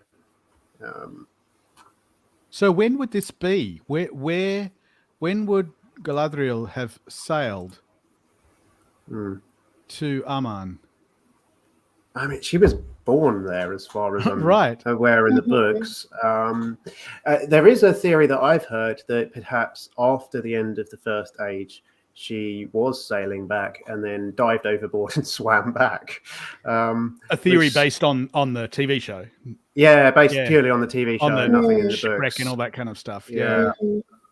This is a theory, but I think it sounds a bit implausible. Well, she was one of the few that made the decision to stay. Right. But she, Gil-galad also make the same decision, and Elrond and Elrond, and I mean, presumably Círdan the shipwright, who we've not seen anywhere, but in the books he makes the same decision. Although Círdan had never gone to his the own, No, so Elrond had neither, but So that's a theory about the sailing. I don't know. Is the answer? Yeah, I don't know either. I'm not testing you. I'm wanting to know the answer myself. It could be that she's not necessarily sailing to Valinor, to Aman, but it could be that she's simply imagining sailing. Well, she's sailing around the harbour of Alpalonde before the Kinslaying. because the Teleri, her mother's kindred, were sailors and enjoyed the waters, and that's why they had the harbour there and didn't live actually inland. In Tyrion, and so perhaps we're seeing something of that time. I also wonder whether rather than this being a journey. Sorry, go on. I also wonder whether some of this is her imagining what could have been rather than what actually was. Yeah, it's a possibility. It could be sort of a dream sequence. What would be if I did go back? Yeah. Just quickly, I just realised I forgot to mention reflective rambling. Thank you for the super sticker. I appreciate the contribution. Always good. I said this at the beginning as well, but just to know, if you guys do want to get your comments read out or have anything particular to add, then the super chat function is available, and that's what that's for. So we'll try to focus on those if you guys want to pipe in with anything. We'll try to keep up with the chat as much as possible anyway. But sorry, I interrupted your train of thought there, I think, a bit. No, not at all. Not at all. It's funny that when we see these scenes without context, there's always the possibility that in the actual show it's going to be Galadriel saying, I could be back in Aman, but I've chosen to be here. And what you see is the sort of vision of what could have been, of her arriving on the shores of the Blessed Realm or something. I don't know. I don't necessarily think that's true, but I bring it up just to point out that we can't be as sure that any of this is actually what happens as we might like, I guess. Yeah. Yeah. We did see a shot, I think, in the teaser for the teaser of Galadriel actually on the boat, though, didn't we? I think we did. Yes. That shot before is on the boat. Yeah. And we know there's a scene of her with Halbrand, the man. Yes. That's going to be really interesting to see what that's about. Like, where does that fit into this and to the rest of the story? Yeah, definitely. I think she's wearing the same thing here as she is when she's with Halbrand. I was going to mention that, if we could pull up a picture of what she's wearing when she meets him, if it's the same thing. I don't think I have that saved on my machine, so I don't think I can bring that up. We're going to get to Numenor now. Yes. Fantastic. So we see Miriel, yes, who the namesake of the mother of Feanor, the ruling queen of Numenor, who in the books is forced into a marriage with Ar-Pharazôn, and who later, spoiler, but later dies in the drowning of Numenor. And so this is our first proper look at her. Yes. So much gold and blue. Right. Yes. She's wearing gold and blue. The shield on the right hand side, gold and blue. Yeah. And I believe Al-Pharazôn is also. Oh yeah. He's predominantly been wearing gold and blue. I think actually I'm going to get the picture that we saw of the royal family actually quickly. Yeah, sure. Yes, this one.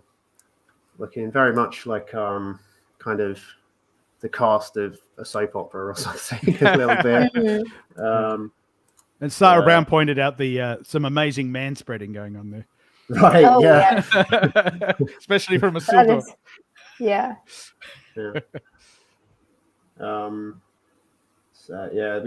Miriel's kind of. She has a very fish scale look all the time, doesn't she? She has a kind of. That was something we talked about in the character posters. The fish. She has a style and she's sticking to it. Yeah. Well, quite a few of the Numenorean armor seems to be very fish scale. It's very fish scaly.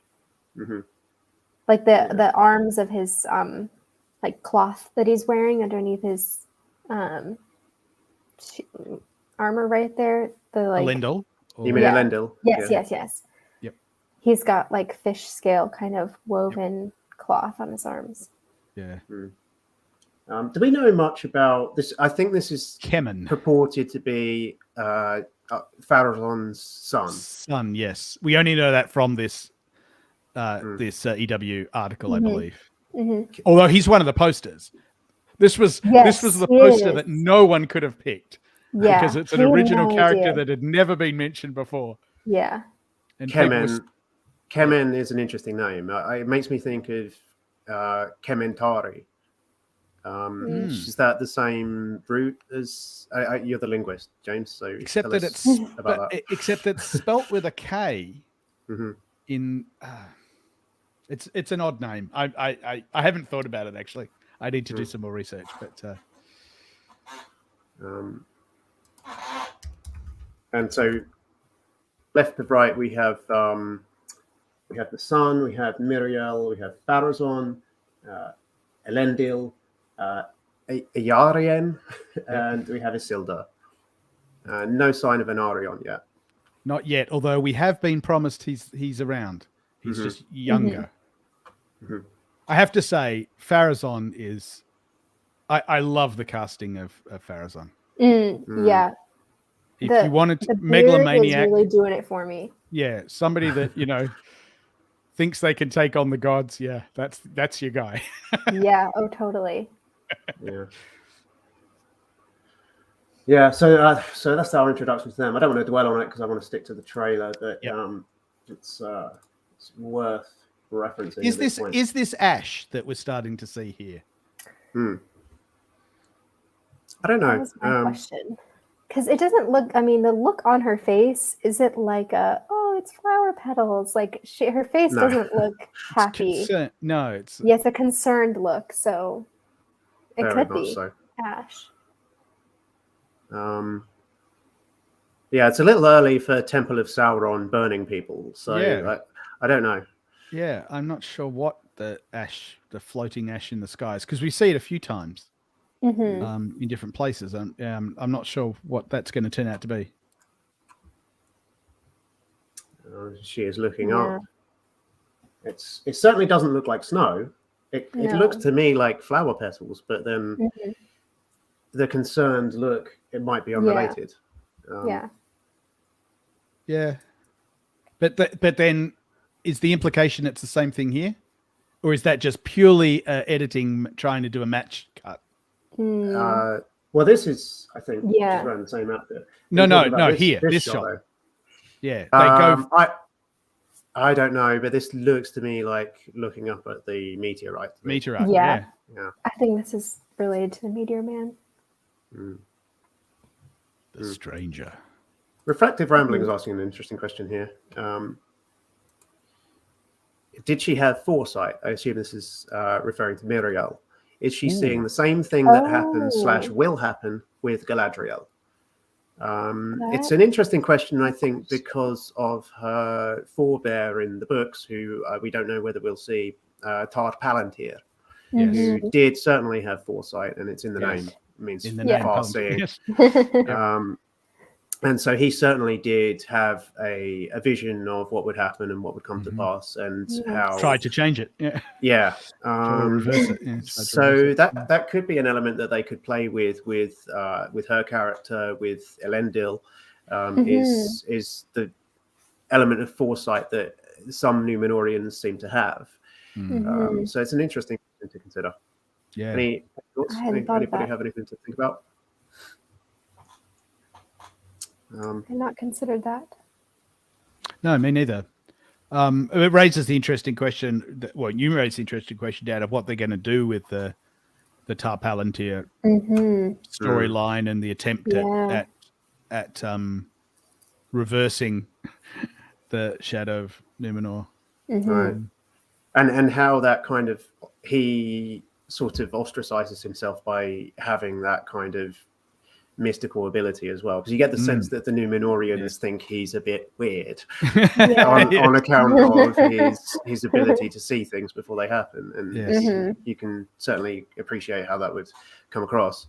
I would love to see him on screen, but it doesn't seem that he's been cast, so I don't know. The interesting thing though is that Miriel was referred to as the Queen Regent, which means she's not currently the queen, and Pharazôn is not referred to as the king at that point. So, so logically he would be still in power as far as the books, but there might be an element of time compression that will play into this, but it begs the question, who is on the throne? It does. the publicity shot that we just saw from Entertainment Weekly of the family sitting together, he's front and center in the middle, and he looks like the ruler. Yeah. Yes. So it's all interesting questions that we don't know the answers to. But speculation. The stranger. The stranger. Better known to many of you as Meteor Man. Yes. And another gorgeous Khazad-dum shot. Yeah, I love this. This is, I think the first time through, this is the shot that kind of caught me. One of them anyway, for sure. Yeah. It's a different angle of Khazad-dum, and we have what looks like a waterfall there, and evidence of plant life thriving in Khazad-dum, which I love. Yeah. As it should be. This is a lived-in city, so you expect to see that. We get to see a dwarf helmet with beard protection. Yes. It makes logical sense to me that a dwarf would care about protecting his beard. Exactly. At least the top half. At least the top half of it. Yeah. To that extent. And it's a callback to the silmaremily, the dwarven kind of masks that the dwarves wear to protect themselves from dragonfire. That's referenced in the Silmarillion and other places. So I really, really like that. The two-headed axe is pretty cool. Yep. Elrond carrying his little scepter there. Oh, yes, he is. We kind of, I talked about this earlier on when you were asking about Tyrion and the architecture. Yeah, we haven't gotten to that reference yet. That was the payoff will be coming soon. Okay, but there is at the top of that scepter there appears to be what looks like a little pastiche of Gondolin at the top of it. So that's presumably was something given to him by Eärendil and by Tuor, I would imagine. It's the thought process I have there. Yes. I'm really intrigued by the significance of that. Maybe it's just because the poster's focused on people's hands and he was holding it in his hand. Yeah. But I do assume that there is some kind of significance to that scepter. It'll be interesting to see how much we find out about Eärendil. I mean, I hope a lot, right? Because arguably the whole thing is a story of Eärendil and Elrond, and to me they're the center of the whole, all three ages, right? Elrond in particular, right? The first age is the backstory to Elrond.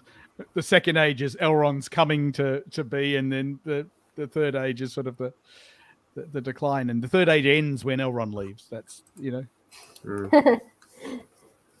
it's made clear. That's what marks the end of the third age, not the destruction of Sauron, but the departure of Elrond. The real main character. Yes, he is.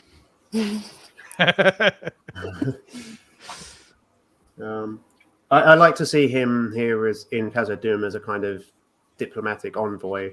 Oh, definitely. It's not something that's ever referenced in the books, but it's not something that flies in the face of his role in in Lindon and his role as a kind of serving High King Gil-galad. Right. So I mean, this is incredible. Another great one. Yeah, it's fantastic, isn't it? Yeah, this is one of the places that I would really like to just visit and potentially live in. It's just you just can't stop staring at everything in the background and everything in the foreground and then at the background again, can you? It's incredible. Yeah. I'm probably missing dialogue at this point. Let's get back to the dialogue. Yes, so yes, I did miss some dialogue here with no, I didn't. I didn't. So this is where dialogue comes in. So this is during the third, played by Peter Mullen. First time we've seen him. I believe so. I think so. Yeah. It's possible we might have seen him kind of like out of in the shot background. in the background, and he's not identifiable. But this is the first time we've seen him properly. Yeah, really good casting, I thought. Yeah. The crown is like particularly striking to me. It just looks very dwarven. Yeah, it's not a pretty crown, is it? No. No. Not like the intricate elvish ones, it's kind of bulky and pointy.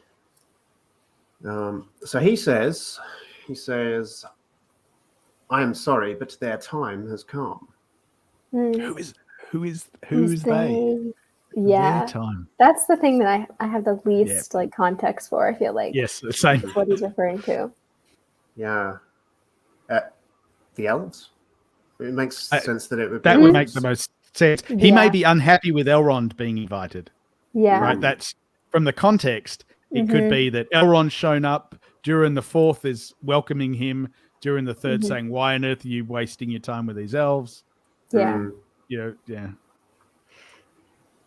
Or saying maybe it's the other way around. Maybe he's saying like their time has come, like accept them for what they are. What's the exact line? Yeah. He just says, I am sorry, but their time has come. This is your transcript.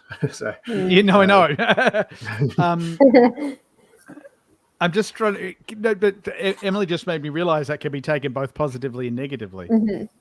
Right? It could be your time has come as in it's over, or your time has come, you've arrived. Yeah.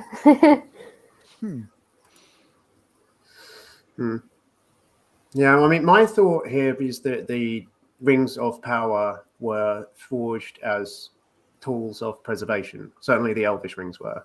And that perhaps some kind of early discussion is happening about the forging of the rings, and that perhaps that's the purpose of this visit. And that they're discussing preserving elvish kind of kingdoms and the natural state of those kingdoms as they exist.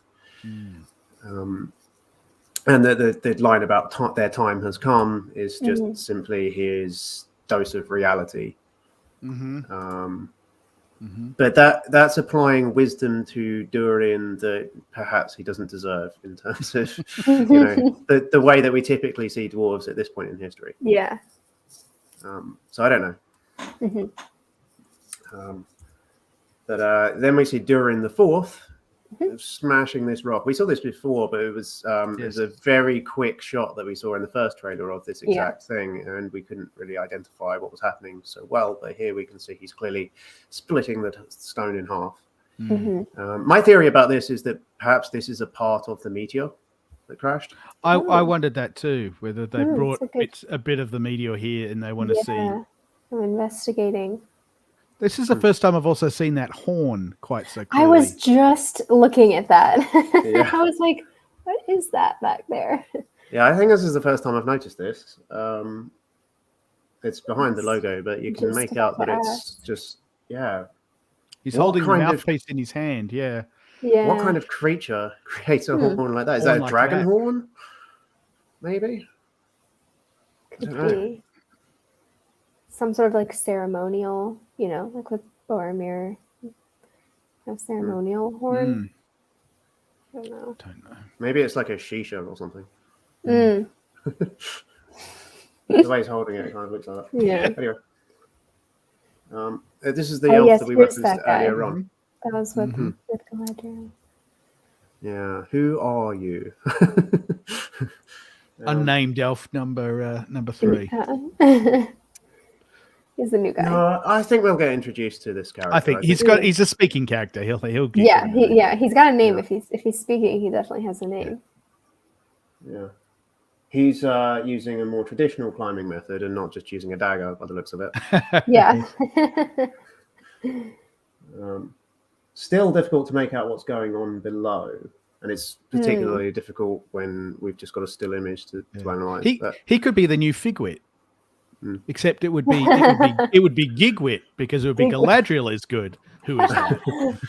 I'm going to call him Gigwit. I'm going to call him Gigwit. You heard it first here. This is Gigwit. Official character name. Christoph here in the chat is suggesting the dragon. I suggested dragon horn, Balrog horn. Balrog horn. I love it. It's like twisted, kind of gnarled. I love it, Christoph. Hey, Christoph, by the way. Hello. I like that. I like that. I see this is, something kind of falls and knocks his. That's Gigwit again, right? I'm running so. with that name. Yeah, we had to start the trend.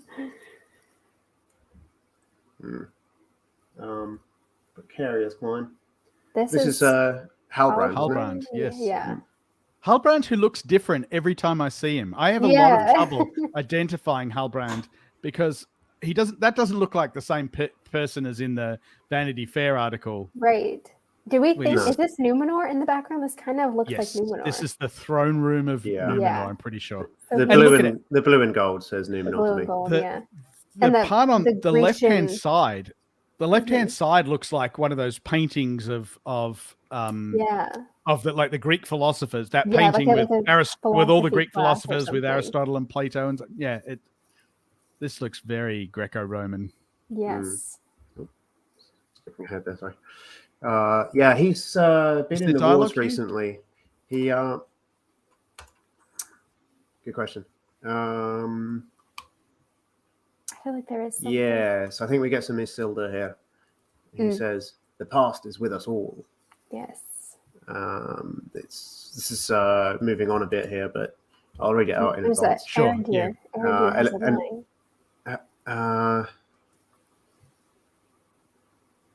Arendir says something. I feel like the next. Yeah, I thought that at first. There was some controversy when I was doing the transcript. A couple of people, Marcel was looking at my transcript and Jeremy Edmonds, and there was some debate over who was speaking some of these lines, these next few lines. Yeah, you've put it Isildur here, so I'm going to take this as kind of your interpretation. But yeah, as you say, I couldn't make this out when I watched it, so I can appreciate that it's slightly nebulous because we don't see them speaking. Mm-hmm. But somebody says the past is with us all, and somebody else, you've put Elendil here, replies the past is dead. Mm-hmm. I'm pretty sure it's Elendil because we do see Elendil speak, right, in a couple of shots down the road. Mm-hmm. Yeah, I did wonder whether it was Arondir. I had Arondir. I think I had Arondir first, and then I changed it. I think. Does he not say something here? I thought he does. I thought we see him speak here. Do we not? I think there's another shot of him on like where you do. Was it later? I think I'm not 100% sure. Okay, I swear there's a shot of him like saying something, but I think you're I'm right. Hallucinating. So these are Numenoreans, judging by their armor. Mm. Although that's Galadriel, right? Looks like it, yeah. So maybe they're not Numenoreans. Maybe they're... Or maybe she's leading some Numenoreans into battle for some reason. Like that, yeah. Mm-hmm. I mean, I do love the classic horse charging shot. That feels very Peter Jackson. Yeah, I saw that. I was like, oh, they definitely were inspired. There are some beautiful horses actually in general in some of the shots that we've had recently. I love the armor that I appreciate that all the horses are wearing armor too. The horse armor, yeah. Yes.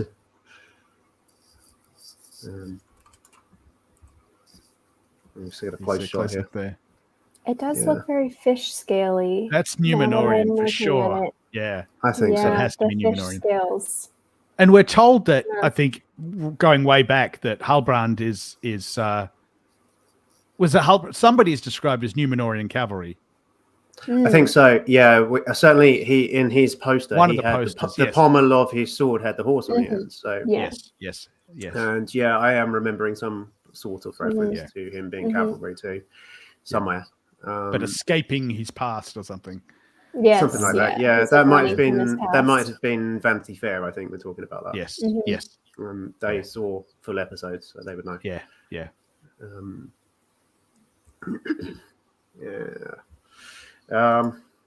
Poppy. Harfoots. Yeah. I think there's any dialogue in this section. But this is Poppy, and do we know who she's embracing here? Another Harfoot. Possibly Nori, but maybe Nori. Yeah. She seems to be paired with Nori a lot. Yeah. It's really hard to say. Yeah, they're the Merry and Pippin of. Yes. of the Second Age.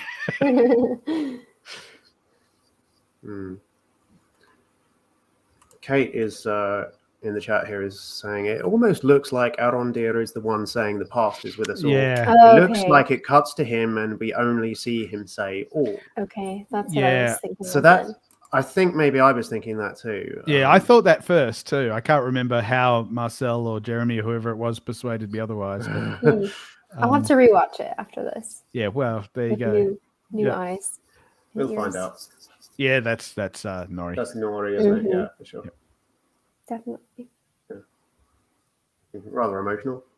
And now we get the shipwreck by the looks of it. Yes. Yeah, this is the rescue. This is Halbrand rescuing Galadriel from the storm, which we've seen behind the scenes shots of. Yes. Which, The big tank. amazing. I love that. really cool.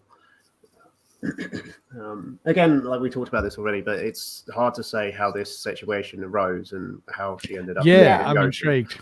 Yeah. This is like the part of the plot that I'm most like unsure where it fits in the story. I mean, this has to be related to how she ends up amongst Numenorians and leading them into battle. That this has to be prior to that moment, I would think. Right. Yes. Oh, definitely. My assumption would be that he brings her to the court and she has something to say to them and says it, and then she ends up leading some faction of Numenorians into battle later. That's an interesting point. If they do the whole thing of Galadriel going to Numenor and convincing them that there's evil that needs to be fought, I wonder if that's in some ways going to replace the Eldarian and Arendis, the Eldarian kind of thing of how the Numenorians get involved in coming and like if they're going to do the Sauron in Eriador, overcoming Eriador after Eregion falls, and the Minister part of the Second Age could be replaced by Galadriel, basically saying, Yeah. there's evil in Middle Earth, you need to come and help. Yeah, that makes sense. And she could make the argument to Farazon that Sauron is declaring himself king of men in Middle Earth, and that is the factor that we learn about that he takes issue with, and it kind of appeal to his ego. Exactly. But I suspect we'll see that in a later season. But I can't imagine. I can't imagine that before 2 or 3. But but it sets it up nicely, right? If Farazon's problem with Sauron is there can only be one. Yeah.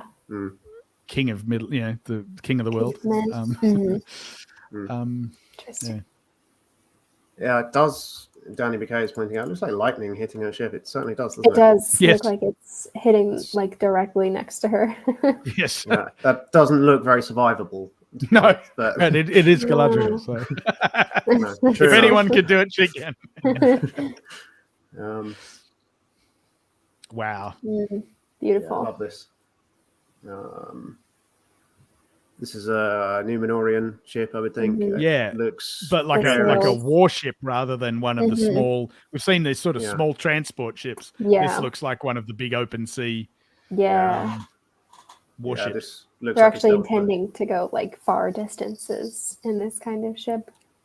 Yeah, this looks big enough that it could even house a number of horses, potentially. Yes. Maybe. For sure. Probably a relatively small number of horses, but enough that if you've got a big enough fleet, you could potentially move some there's cavalry. another one back there behind it. Yeah, this is 2 ships as well. So there seems to be some kind of major military effort underway here. And then this is Isildur. And Isildur is the same shot, same scene. Yeah, I believe so. Could not be. It could be. Yeah, it could be a trick of editing, but yeah. But if we take it at face value. Yeah. He looks slightly wet from spray from the ocean, and he seems to be in command. He's higher up, so he's not involved in the anything. Same. No, but he's plainly dressed for sailing, which is I think probably appropriate. Mm-hmm. And he's got something like on his waist. Is that like a dagger of some sort? Yeah, it looks like it. Looks like a very small dagger, like a. Mm-hmm. Oh, unless it's not a telescope, is it? It could be possible. Oh, it does look like it has a pointed end. It does look like it's got a arm. pointed end, unless that's part of the belt. And It not could part- just it could just be like a sailor's tool. You know, sailors Yeah. do carry Yeah. various tools for cutting ropes and rigging and cutting things Yeah. and so on. There's a lot of stuff for sailers to enjoy, I think, actually, in this trailer. Yeah. Mm-hmm. I mean, look at I was just going to say, the detail on the rigging and everything. Mm-hmm. I mean, it's really. I mean, this is done. obviously like a physical set that they've built. I don't Yeah. know if they would have built the whole ship, but they definitely built the deck of the ship. Yeah. Yeah, it's probably controlled by some kind of mechanical rig that's holding the thing in place. I would assume, and that potentially the rest is green screen, but who knows? Maybe they built an actual living, breathing ship and sailed it around the coast of New Zealand. I'd love to find out.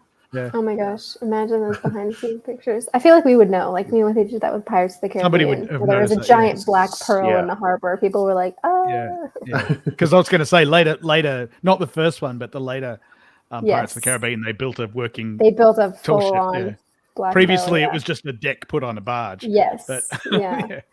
But this could be green screen. This, Yeah. it wouldn't surprise me if they've just mocked it up in a studio. But Yeah.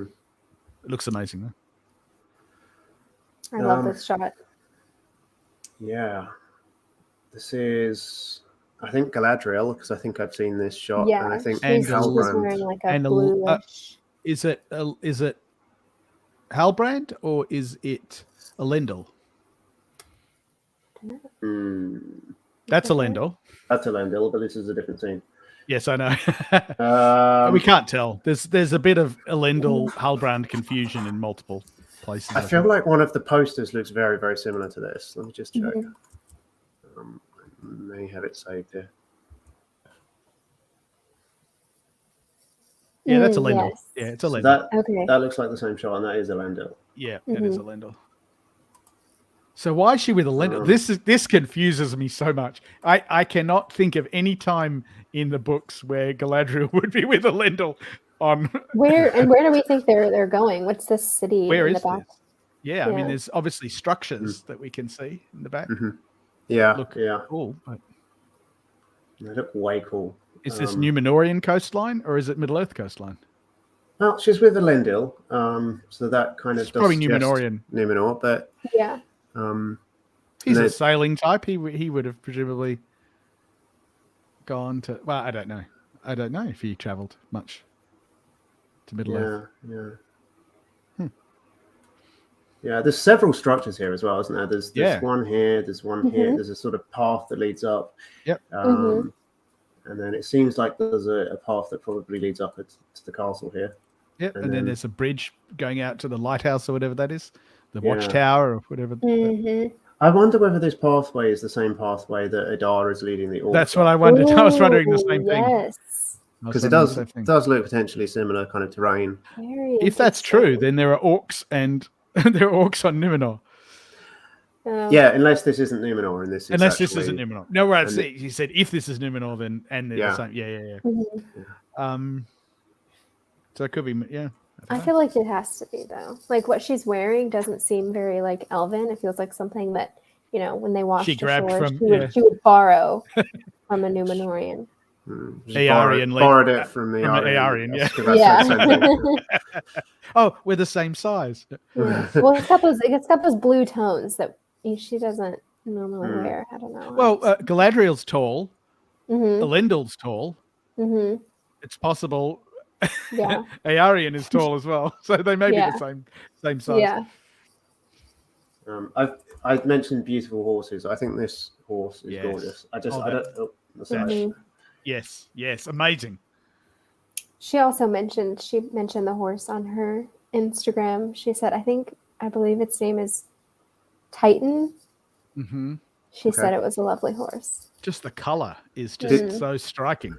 And the way they've emphasized that with the tassels as well. Yes, I love the tassels. I was going to ask, did she use any expletives to, describe the horse as well? No, she didn't. just her line.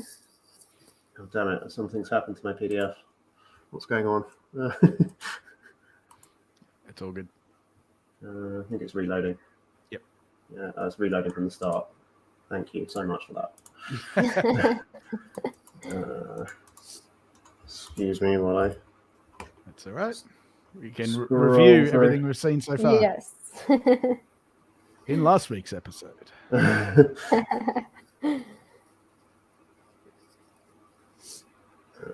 Silda and Elendil. Does he have a line here? I believe so. Yes, he says, we either move forward. This is the continuation. This is why I think it was Isildur making that first comment about the past is with us all, because this is all a continuation of the same conversation. Yeah.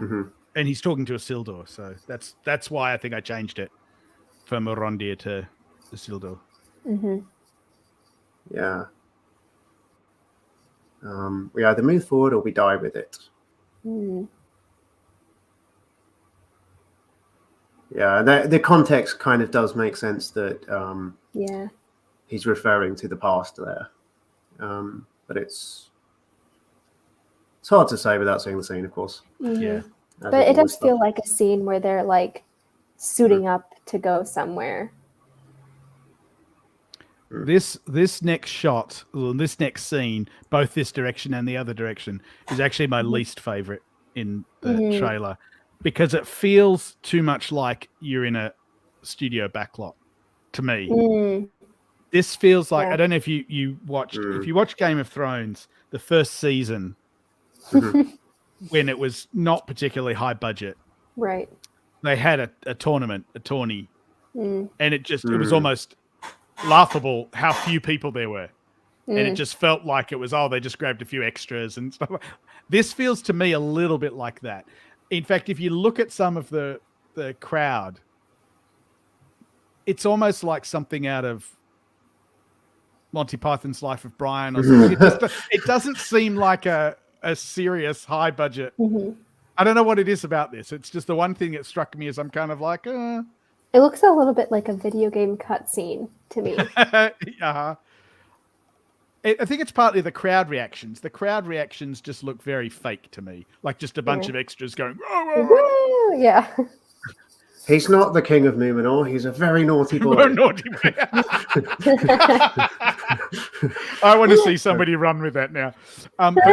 We do. That's a TikTok video. Yeah, there you go. Thank you. We do get Arian. Yes, on the right hand side there, holding her architectural plans. Yeah. I presume that, I don't know what she's holding, but yeah, I presume that's her. Like a large that looks like piece her. Of paper. Yeah, I think so. Yeah, I'd never noticed that before. I'd never actually really even spared any thought for this entire scene, to be honest. Me neither. Actually, isn't somebody in the middle? So if you go back to the other direction, is the guy in the middle also holding up some sort of scroll? There's actually in fact, there's multiple on the left hand side. Somebody here with something similar too. I only just noticed that. What are they doing? Yeah, that guy in the red looks a little bit like Corey. Maybe he has a cameo he didn't tell us about. Which one? This one? The one behind him. And he's red. He's got two hands up. That guy. This one? Yeah, that guy. Hair's too white. Yeah. He's got too much hair. Yeah. As well. Just in a tiny little image. Yeah, Jeremy pointed out how unimpressed the woman at the left at the front looks. This one, almost with her eyes. It's just kind of hasn't started reacting yet. Yeah, she didn't get the memo. Yeah, well, she kind of looks like an extra who missed her cue to me. She does. She's a little late on the cue there. Somebody over here is holding some kind of, I don't know, measuring device or contraption of some sort. That's the other thing it looks like. It's not just Life of Brian. It's Holy Grail. She turned me into a newt. Right? It's that whole scene, where they're trying to decide if they're witch. I don't know. Sorry, I just get very weird. Sorry to go on about it, but You never have to apologize for a Monty Python reference on this channel. I saw a meme the other day of what was it? It was somebody asking why the Witch King is called the Witch King, and somebody replying because he weighs the same as a duck. Perfect.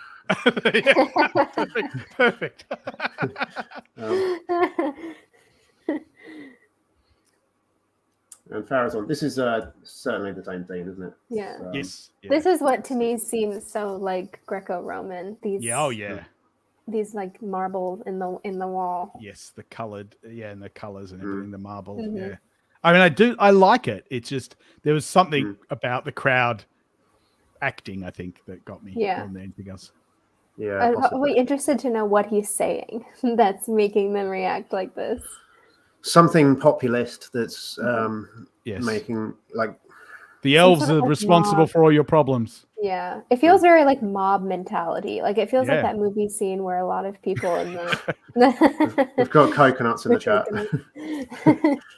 Where somebody says something like to rally the mob. This exactly. Feels like it's the elves. It's the elves' fault. The elves are taking your jobs. Yeah. The Valar don't care about you. Elizabeth is saying costume choices for the poorer in the crowd look like Minas Tirith extras from Return of the King. Same clothing types with brighter colours. Yeah. I thought of Minas Tirith when Muriel shot we saw. Yes. Just felt like she was walking the streets of Minas Tirith. It was because it's like that narrow stone pathway. Right. Yeah. Very much. This is going to look I mean, I'm looking forward to seeing more of these sets, these locations. Yeah, this side I like the set here is solid. This side maybe not so much.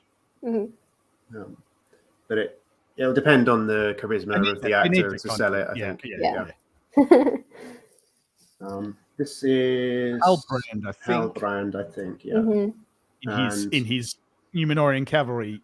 This looks to be the same set of soldiers in the same wearing the same horse armor on the horses, and we see some helmets similar to this, similar to Eomer's helmet from it is actually Return of the King. With the hair popping out of the top. Right. Action shots. Now this is a talking point. Oh yes. What's he holding up? I think it's Mithril. I think it's either. It's interesting. Marcel commented that he thought it was a ring, but I don't think it is.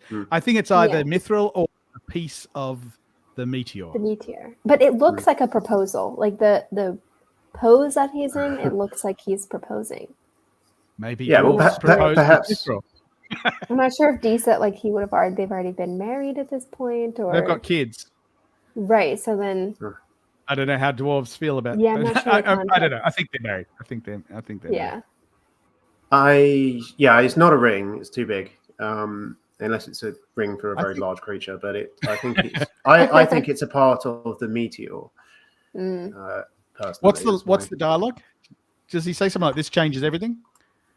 Yes, he says this could be the beginning of a new era. There you go. That makes it feel like it's probably the meteor then, because why would Mithril be anything different? It's a good point. I hadn't thought about it until you said that, Emily, that the dwarves would probably be excited to find some new substance. Yes. Yeah. Oh, it's probably valuable. We can probably make things with it. We can. Like this will be the end. If there's some sort of troubles, maybe they have some troubles, and he's like, "This is the end of all of our troubles. We can, capitalize on this." We're rich. Yeah. Many have speculated on the potential connection to Gurthang and the broken sword and everything else, and so the meteor kind of fits with that idea. And it's like a couched reference to Silmarillion material that could be alluded to in a new storyline that doesn't necessarily infringe on copyrights. So that's my thinking.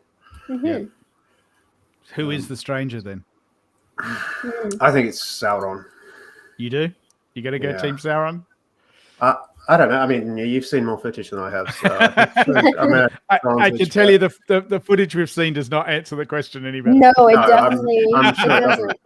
It only I think makes it more confusing. I would have made somebody talk by now if it had been. Yeah, probably. But yeah, I think it's Sauron because of the scene we're about to see where he lands and then the fire seems to be put out instantly because it seems like he has a power over fire to me. And my idea is that he was trying to reach the door of night, and he was trying to rescue his former master, and that he was thrown back to Earth. Interesting. To paraphrase the witch burning scene in Monty Python and the Holy Grail again, what else has power over fire? Oh God, I can't remember.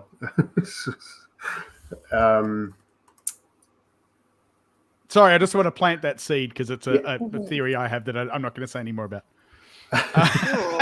Move on. I remember the Monty Python scene, but I don't remember the line. Not the. It's you don't need the Monty Python. It's only the Monty Python reference was just that line about and what else floats. Yeah. Right. Yeah. What else? Yeah. Anyway, go on to the scene. Let's talk about the shot. Oh, well, okay. This is the payoff. This is the payoff for what I was trying to point out in Tyrion. Yeah. So, because the big question is, who are these people? Are they elves or are they men? There's been some speculation these are the 9, but no, this is elves. They're wearing the same armor as Galadriel. They're wearing the same armor as Galadriel. Their swords are the same as Galadriel's swords, and the ceiling is that open lattice that we saw in Tyrion. Yeah. It's the Oath of Feanor. It has to be. It's got to be the Oath of Feanor. Yeah. It honestly looks like there are stars in the center of their chest, same as Galadriel, too. Yep. The only thing that makes me think maybe not is that there's no glare of torches, which is so prominently described in the Silmarillion account of the Oath. There's no red torches glinting on their swords. Struggling to remember the exact line, but that was pointedly described. What's the light source though here? There must be a light source from between in the middle of them, right? Yeah. Yeah, something to the left and it's slightly above them by the looks of their armor. Above, really hard to say, but the obvious guess is that this is the Oath of Feanor because of the Feanorian stars on their armor, which are all over the place on a bunch of Noldor elves, but nonetheless does speak of the Noldor, and the dark hair speaks to Noldor.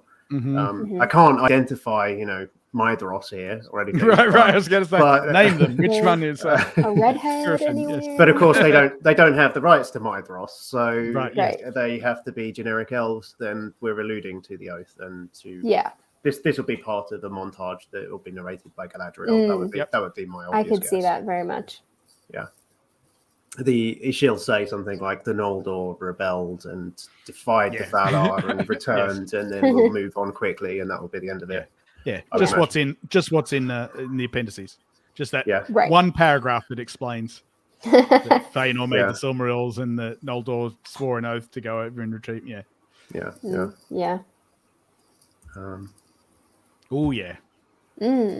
So this is Arondir fighting a rather monstrous-looking wolf.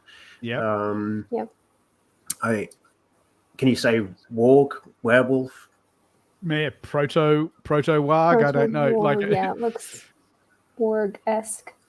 Yeah. I'm thinking of Sauron being the Lord of Werewolves, of course. Yeah. Well. Yes. Of course. Yes. So one comes to that. Very quickly when we think about Sauron in the Second Age and the remnants of his former minions, I suppose. And this could be evidence of Sauron being still active. Yeah. Although it's interesting if this is. So he's a Sylvan elf. We know that. This is still making me wonder if Adar is an elf. That's because he seems to be the two seem related, right? Arondir is imprisoned with the other guy on the right, whoever he is, in effectively an orc camp that's led by Adar. So I'm almost wondering if it's not Adar's not a human that's capturing elves, but another elf that's already been turned. Well, the Adar being an elvish name kind of, I mean, that doesn't necessarily mean he's an elf. Because I still think that's just the orc's name for him, but yeah, I'm not sure. That's very interesting. But yeah, that's a pretty gruesome beast. Yeah. Yeah, it looks it doesn't look like a regular wolf anyway, does it? It looks like a curious creature. For sure. What's going on here? Is this is the troll? This is Snow troll? the snow troll. Yeah. This goes by very quickly, doesn't it? So it's I didn't very, very brief. But that certainly doesn't look like the same creature. Galadriel fighting this the snow troll. snow troll. Yeah. Here we go. Here's the scene. Just want to check if I've missed any dialogue as well. I will have to drop off soon. Yeah. There's no more dialogue, so this is it. Okay. And so this is Meteor Man. Yeah. And Scene the in the middle. Shot that we've seen before, more or less, but then we see this, and the embers seem to die out suddenly. Well, some people have also said it looks like an eye. It actually looks like the eye of Sauron. True. With him being the pupil and the fire around him being the iris. Yeah, I never thought of that. I feel like it's too obvious. I don't know why. That could be misdirection. That could be complete misdirection. I feel like it's not something I necessarily picked up on the first time I watched it, but I don't. Yeah, I didn't know that people. I feel like it's misdirection. Yeah. Obvious doesn't have to be wrong. Right. True. I would certainly allude to the Eye of Sauron. Definitely. If I was, directing something like this, I would probably think along the same lines. Yep. Yeah, I never even considered that though, but it does really look like that, doesn't it? And this is almost the last shot of the trailer, I think. We get the Harfoots wandering. Harfoot and their foot of Har, and wandering into a land which looks a little bit Eriador-ish to me. Is there any structures up ahead, or are they just mountains? It could be both. They look more like small cliffs to me, but there could be this in the middle could be some kind of tower. Yeah.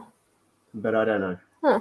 They're far enough away that they would be rather large if they were structures. Yes. And they look to me more like cliffs, but they are unusual.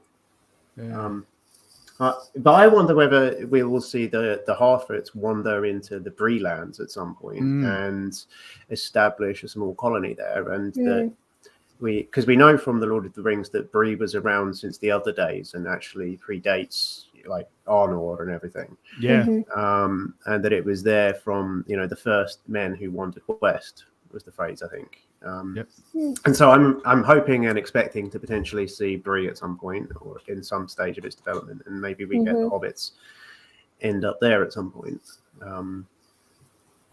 Possible. It's a little early for that. It's a little early for that, but it could work. But yeah. Any other closing thoughts? Anybody? I think this was, other than my small criticism of that one scene, I think this was absolutely fantastic. Yeah. A lot of people have said, I don't know anyone who thinks that the previous stuff was better than this. Everyone universally thinks this is far better. They should have led with this. Yeah, that's been a very common phrase. I feel like we would have dealt with much less strife in our comment sections had they led with this. Maybe. There still would have been haters gonna hate. Effort the people that are determined are going to be determined. But I feel like in terms of like modern trailers, like what we've come to expect from Marvel and Star Wars and all those other I think purely forget any connection to Tolkien, just the visuals. This fits what I think the majority of like the main general audience expects from a trailer. Yeah. Yeah, it feels like finished VFX, particularly as well. Mm-hmm. The only scene that I would maybe contradict that with is the ship scene, which quite a ways back here, and I know you guys have got to go, but this shot did seem a little bit too polished and CGI-ish to me a little. Yeah, I mean that almost you could almost get that quality in. I immediately thought of when you said that. I immediately thought of Riven, the sequel to Mist, had rendered shots that were almost this good, low resolution, much low resolution. But that you're right. The shine on the bronze or whatever whatever that's supposed to be does seem a little bit like a cutscene in a video game. Yes. But yeah, I'm going to send the slides away now, and we'll go back to seeing our lovely faces a little larger. So yeah, I agree. Like much better trailer on the whole, and I personally, this was what I was hoping for the first time round, and I'm glad that we got something a little bit more finished and a little bit more giving me some ideas about the story and some context to some scenes, and I'm very much more excited than I was before. I do think that there's a lot of questions that I have, and but there's a lot of stuff. I have theories now before where I had like just completely mystified bewilderment, and that's good. It's a good step in the right direction. Yeah, I was going to say there's a lot of stuff that I don't think we're going to get answered until we see the actual show. Like I don't know that there's much more that speculation can cover. Looking at the trailer for the 100th times, not going to reveal anything shockingly new. I don't think. No. There's the questions that remain are going to get answered only when we watch it in September. Yeah. Perfect. All right. Any last words, Emily? Anything else we want to ask? No, I think we covered it all. Perfect. All right. Thank you so much for having us. And wonderful to see you again, Emily. Yes. And I'm so glad I got to do this. Yeah. This was really a pleasure, and thank you both for taking the time to do it. And I hope you'll both consider coming on in the future. Absolutely. Potentially for episode reviews further down the line. Love to. And once again, make sure you check out these guys' wonderful content. silmaremily on TikTok, and James Tauber is on Twitter and so on, and you can find him teaching at Signum University. And I don't know if you wanted to say any final words about that if you have time, but happy to plug anything else you want. No, I'm good. I think we covered it. Yeah. Cool. Yeah. Okay. All right. Well, thank you everybody for coming, and we'll see you next time. Take care. Great. Thanks very much, Dan. Bye. Bye-bye.